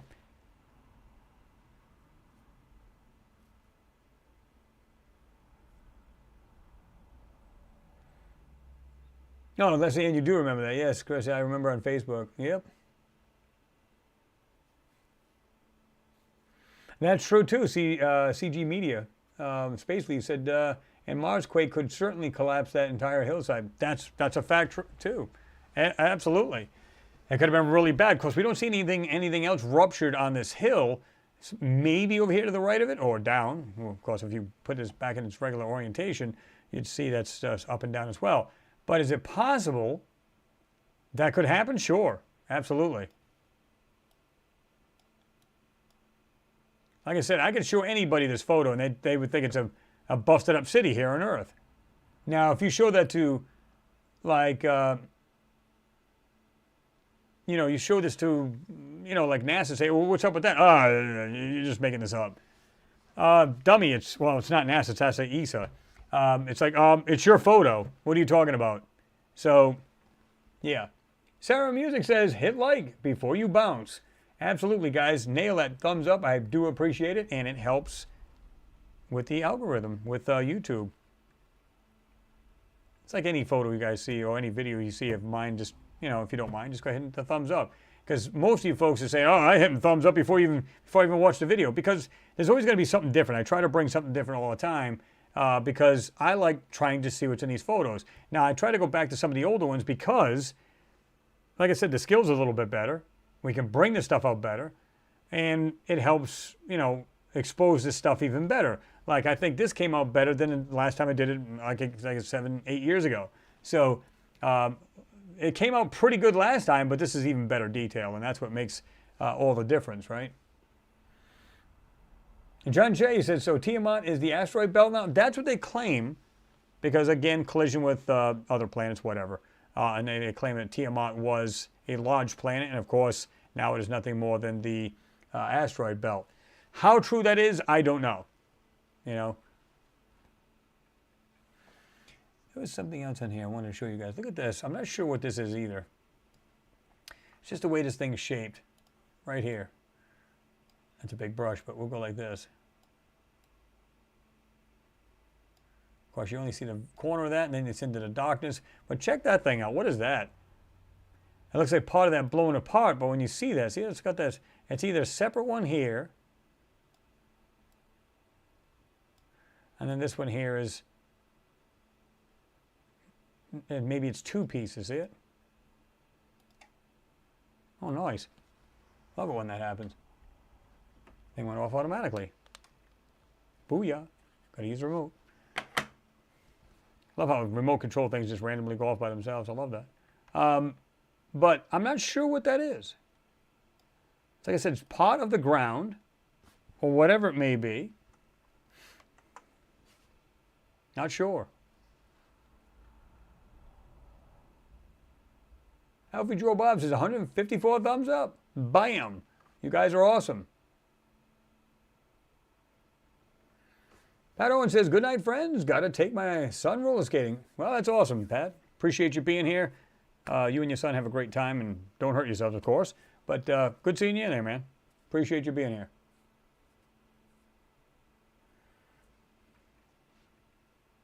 Leslie Ann, you said there's a skin, Chris, and then broken, I can see. Well, again, that's the only thing, that's the best way I can describe it, because at some point you would think if this was totally like this area here. Again, we'll go back to this. I'm going to tone this down a bit so it's a little thinner line. We'll just do this. If you've seen the way this looks, some of it looks pretty decent. Right there. You can see that. 90-degree corners. Looks like this is doing this, and you see one underneath, like it's a lower level. And then there's parts that are jagged. Like you can see right here, this is pretty clean. You can see this pretty well. Look at this, right there. How many 90-degree angles are in this section right here alone? Well, 1, 2, 3, 4, 5. I mean, just that alone. There's no way that's natural. And we can still see it. That's the original. Just that alone. If you see nothing else in this photo, you should not see that.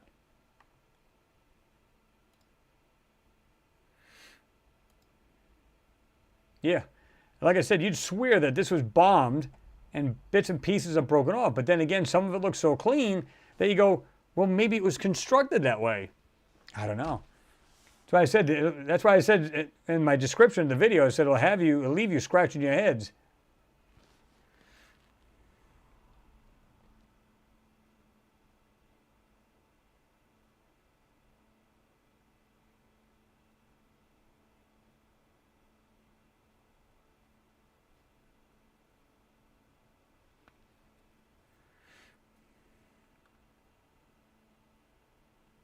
H2S1AV said that's constructed.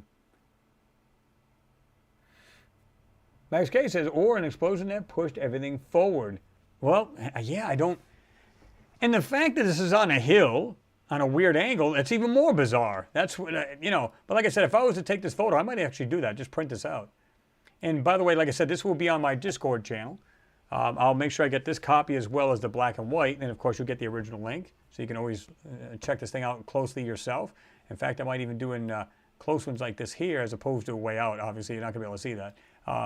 But we'll do this like right, you won't see this here, of course. Both the black and white as well as the color and the black and white rather, like this here. And we'll put that up on the Discord too, as well as the one prior to this, because I said I would stop putting those up there so you guys can check it out. So if you guys are not part of the Discord, go up there. We got maybe, there's a few people up there. I think it's like 82, somewhere around there, roughly. So you guys can check that out. Robert Morgan, push the button so hard that it doesn't wake up until Thursday.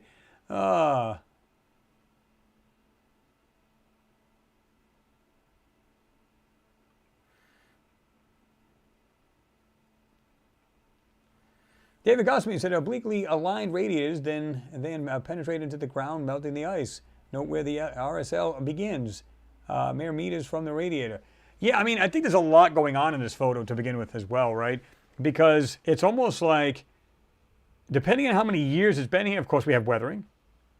There'll be frost. There'll be all kinds of crazy stuff going on. There'll be just weird things happening to this area. Now, even if it was only 100 years old, what would your town look like in 100 years if it wasn't maintained? It won't be all gone. Nature will probably take over. Trees will grow through walls, and Mother Nature will come back up through what we've built. But weathering alone, and if your area is prone to like earthquakes and tornadoes, what would it look like in 100 years after that? I mean, just really crazy, right? You just don't know. Now, if it's actually war-torn and it's been bombed out, what would that look like? Yeah.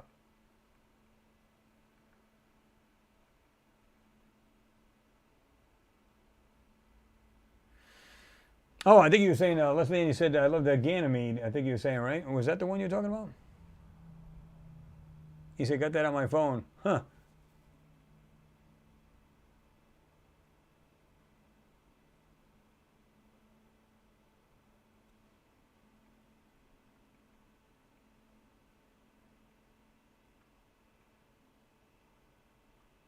H-Stars1AV2, I don't know if you've ever dropped that email, your email there, if you were still interested in that reel-to-reel, let me know. Because I was thinking about, again, still moving it. I'd like to see somebody else use it if I could. I hate to see it just sit there and collect dust. Although it's not, I got it underneath a plastic wrap. And this way, if you were still interested, let me know. And I can send you photos of it and everything else. It's really sharp, good looking piece. But again, it will need belts because obviously it's from the, I'm going to say 80s, late 70s, early 80s, and like I said, all push button, not that clunky crap, you know, clunk, clunk, clunk, and yeah. Nice VU meters, I love those. I was listening to it when I first moved down here, but I had a little bit of a drag then, so I know for a fact it was, and you can hear it like, you know, like an old record player, belt driven, you hear, you can just tell it was just the belts were starting to go. Motors are fine in it. I think there's 3 motors in that particular model. Really good, nice piece. Probably weighs as much as me too. Lee Herring, what's going on? I don't know if I even acknowledged you or if you just popped in there. He said, look at Ukraine rather, I'm sorry. Sat images now from bombs. Yeah, I mean, they have that weird, if I was to zoom in like this and then show people, they say, well, it looks kind of a horrible picture, but it looks like, you know, like a war-torn city or something. What is that? What state or what country is that from? You know, if you show this to any geologist, they'd go, what the hell is that? What city is that? You know, they would never know. And when you tell them it's, oh, it's, by the way, it's Mars, they go, yeah, sure it is.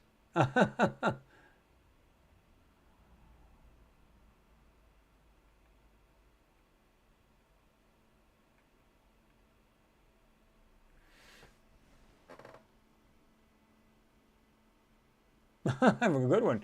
Robert, you said, I just went back a little bit, and you said, you sure it wasn't 2 blokes in a pub who made the designs in the landscape? Well, see, that's what I'm saying. It's almost like they made it look like this, or again, it was designed like this. I don't know why anybody would build on a hill like that. So it doesn't really make sense in that aspect. And like I said, this is supposed to be a scarp and not actually the volcano. So it's just like off the edge or on the base of it, right? So I don't know. It's almost like they said, why don't we make it look like this so that people would never think in a million years somebody build there. Or at least not in this direction, the way it's laid out. Because to me, this looks normal. Until you back out and then put the picture back to normal. You go, how and why? It's just, it's unconventional to what we do here, right? Alfie Joe Bob says 154 thumbs up. Nope, we got 161. Jim Laurie says ancient civilization humans on Mars. Could very well be. Like I said, there's a lot of speculation and ways we can look at this and just, I don't know. Will we ever know the true answer? To me, I don't really need to. I'd love to. Will they let us know at some point before we all become compost? I don't know. But what I do know is that, like I said, if I died tomorrow, I'd know there was definitely life on this planet. No doubt in my mind. And yet they're still saying, hey guys, we still need your help. Maybe you can help with, trying to find maybe, how they were putting it? Signs of life on Mars. We need people to help. I'm going, what are these people talking about? It's like, it's not like everybody here, unless they are a true geologist or whatever. Maybe they can help by looking at the photos. I can tell you right now there's life on it. I don't need to see any microbial life. I can see this. That's all I need to see. Done. It's a wrap, kind of thing. Yeah, Colin, yeah. It looks like NASA's been getting sloppy. Could be getting sloppy. Well, this goes back, too. This is an older photo. I've done this, like I said, this was 8 years ago. And so it's at least probably 10 years ago that this has been out. There you go. It's a good point, David. You said put crosshairs on the picture, and it would look extremely familiar, like a Pentagon bombing pic. Exactly. Here we go. Why don't we do that? I can just... Like you can see, like they usually have bigger ones and smaller ones.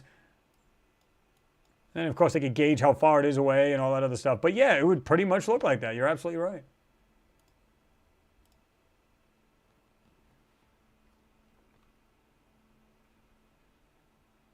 Yeah, exactly, Whitebeard Sky Daddy. He said, yeah, but we spontaneously combusted from mud and slime.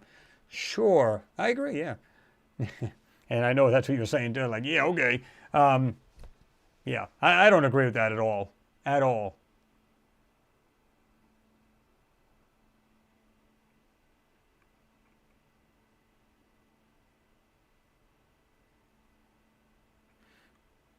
You said you see more in color, Leanne. Yeah, exactly. That's why, because it's lighter too, so it actually helps. Like I said, see how grainy that is? And I try to, like I said, because I wanted to zoom in, I wanted to put just a slight blur into that so we can actually see this a little bit better. But yeah, that's just crazy. But we're going to end on that note, folks. We're going to jump on off this bad boy. Again, thank you all for your support. You guys have been nothing but generous, and I do greatly appreciate everybody and everybody who's been on PayPal. Won't mention the names because some people go, I just don't prefer that you do. This is the reason why they do that, and I leave the link at the top because they don't want to.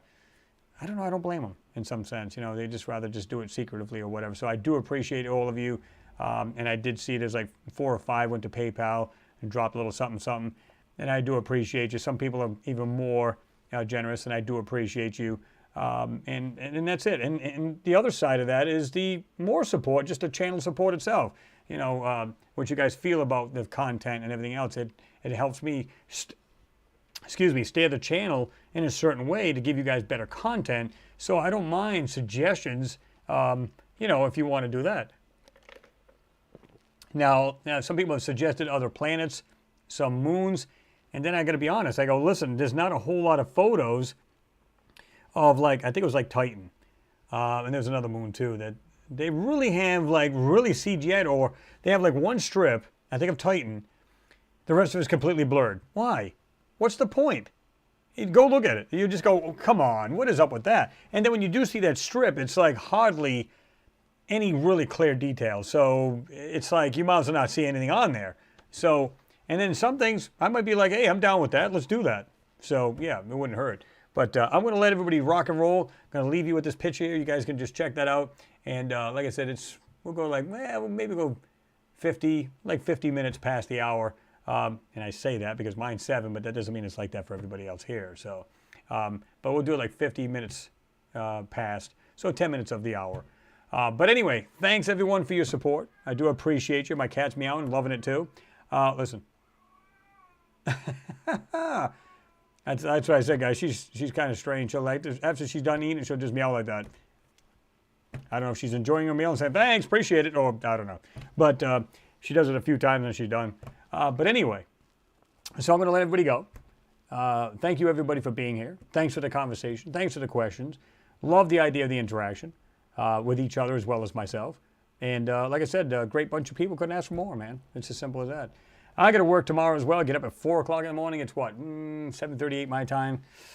I try to get in the crib there around 9 o'clock, and just so I can have plenty of sleep. Never works that way, though. I want to get in there at 9, but it's usually 10, 10:30. I'm going, and I wonder why I'm dragging my butt in the morning, right? And it's like, what the hell? But you get the idea. Anyway, I'm going to let everybody go. I'll even do the black and white, too. You guys can check it out. And like I said, if you're on the Discord, check it out. Because like I said, I'm going to put these up there in the next day or two. Probably within the next day. Maybe tomorrow I'll throw it up there. We'll see what happens. And I'll put them up there so you guys can grab them for yourself and check them out. So, yeah. Everybody have yourself a great evening, great night, great morning, depending on where you are in the world. I love the fact that everybody around the world is like watching these. It's awesome. And like I said, pat yourselves on the back. You guys make a great channel, and I appreciate you all. And I mean that from the heart. So everybody take care. Have a great weekend. Be safe. We'll talk soon. Peace.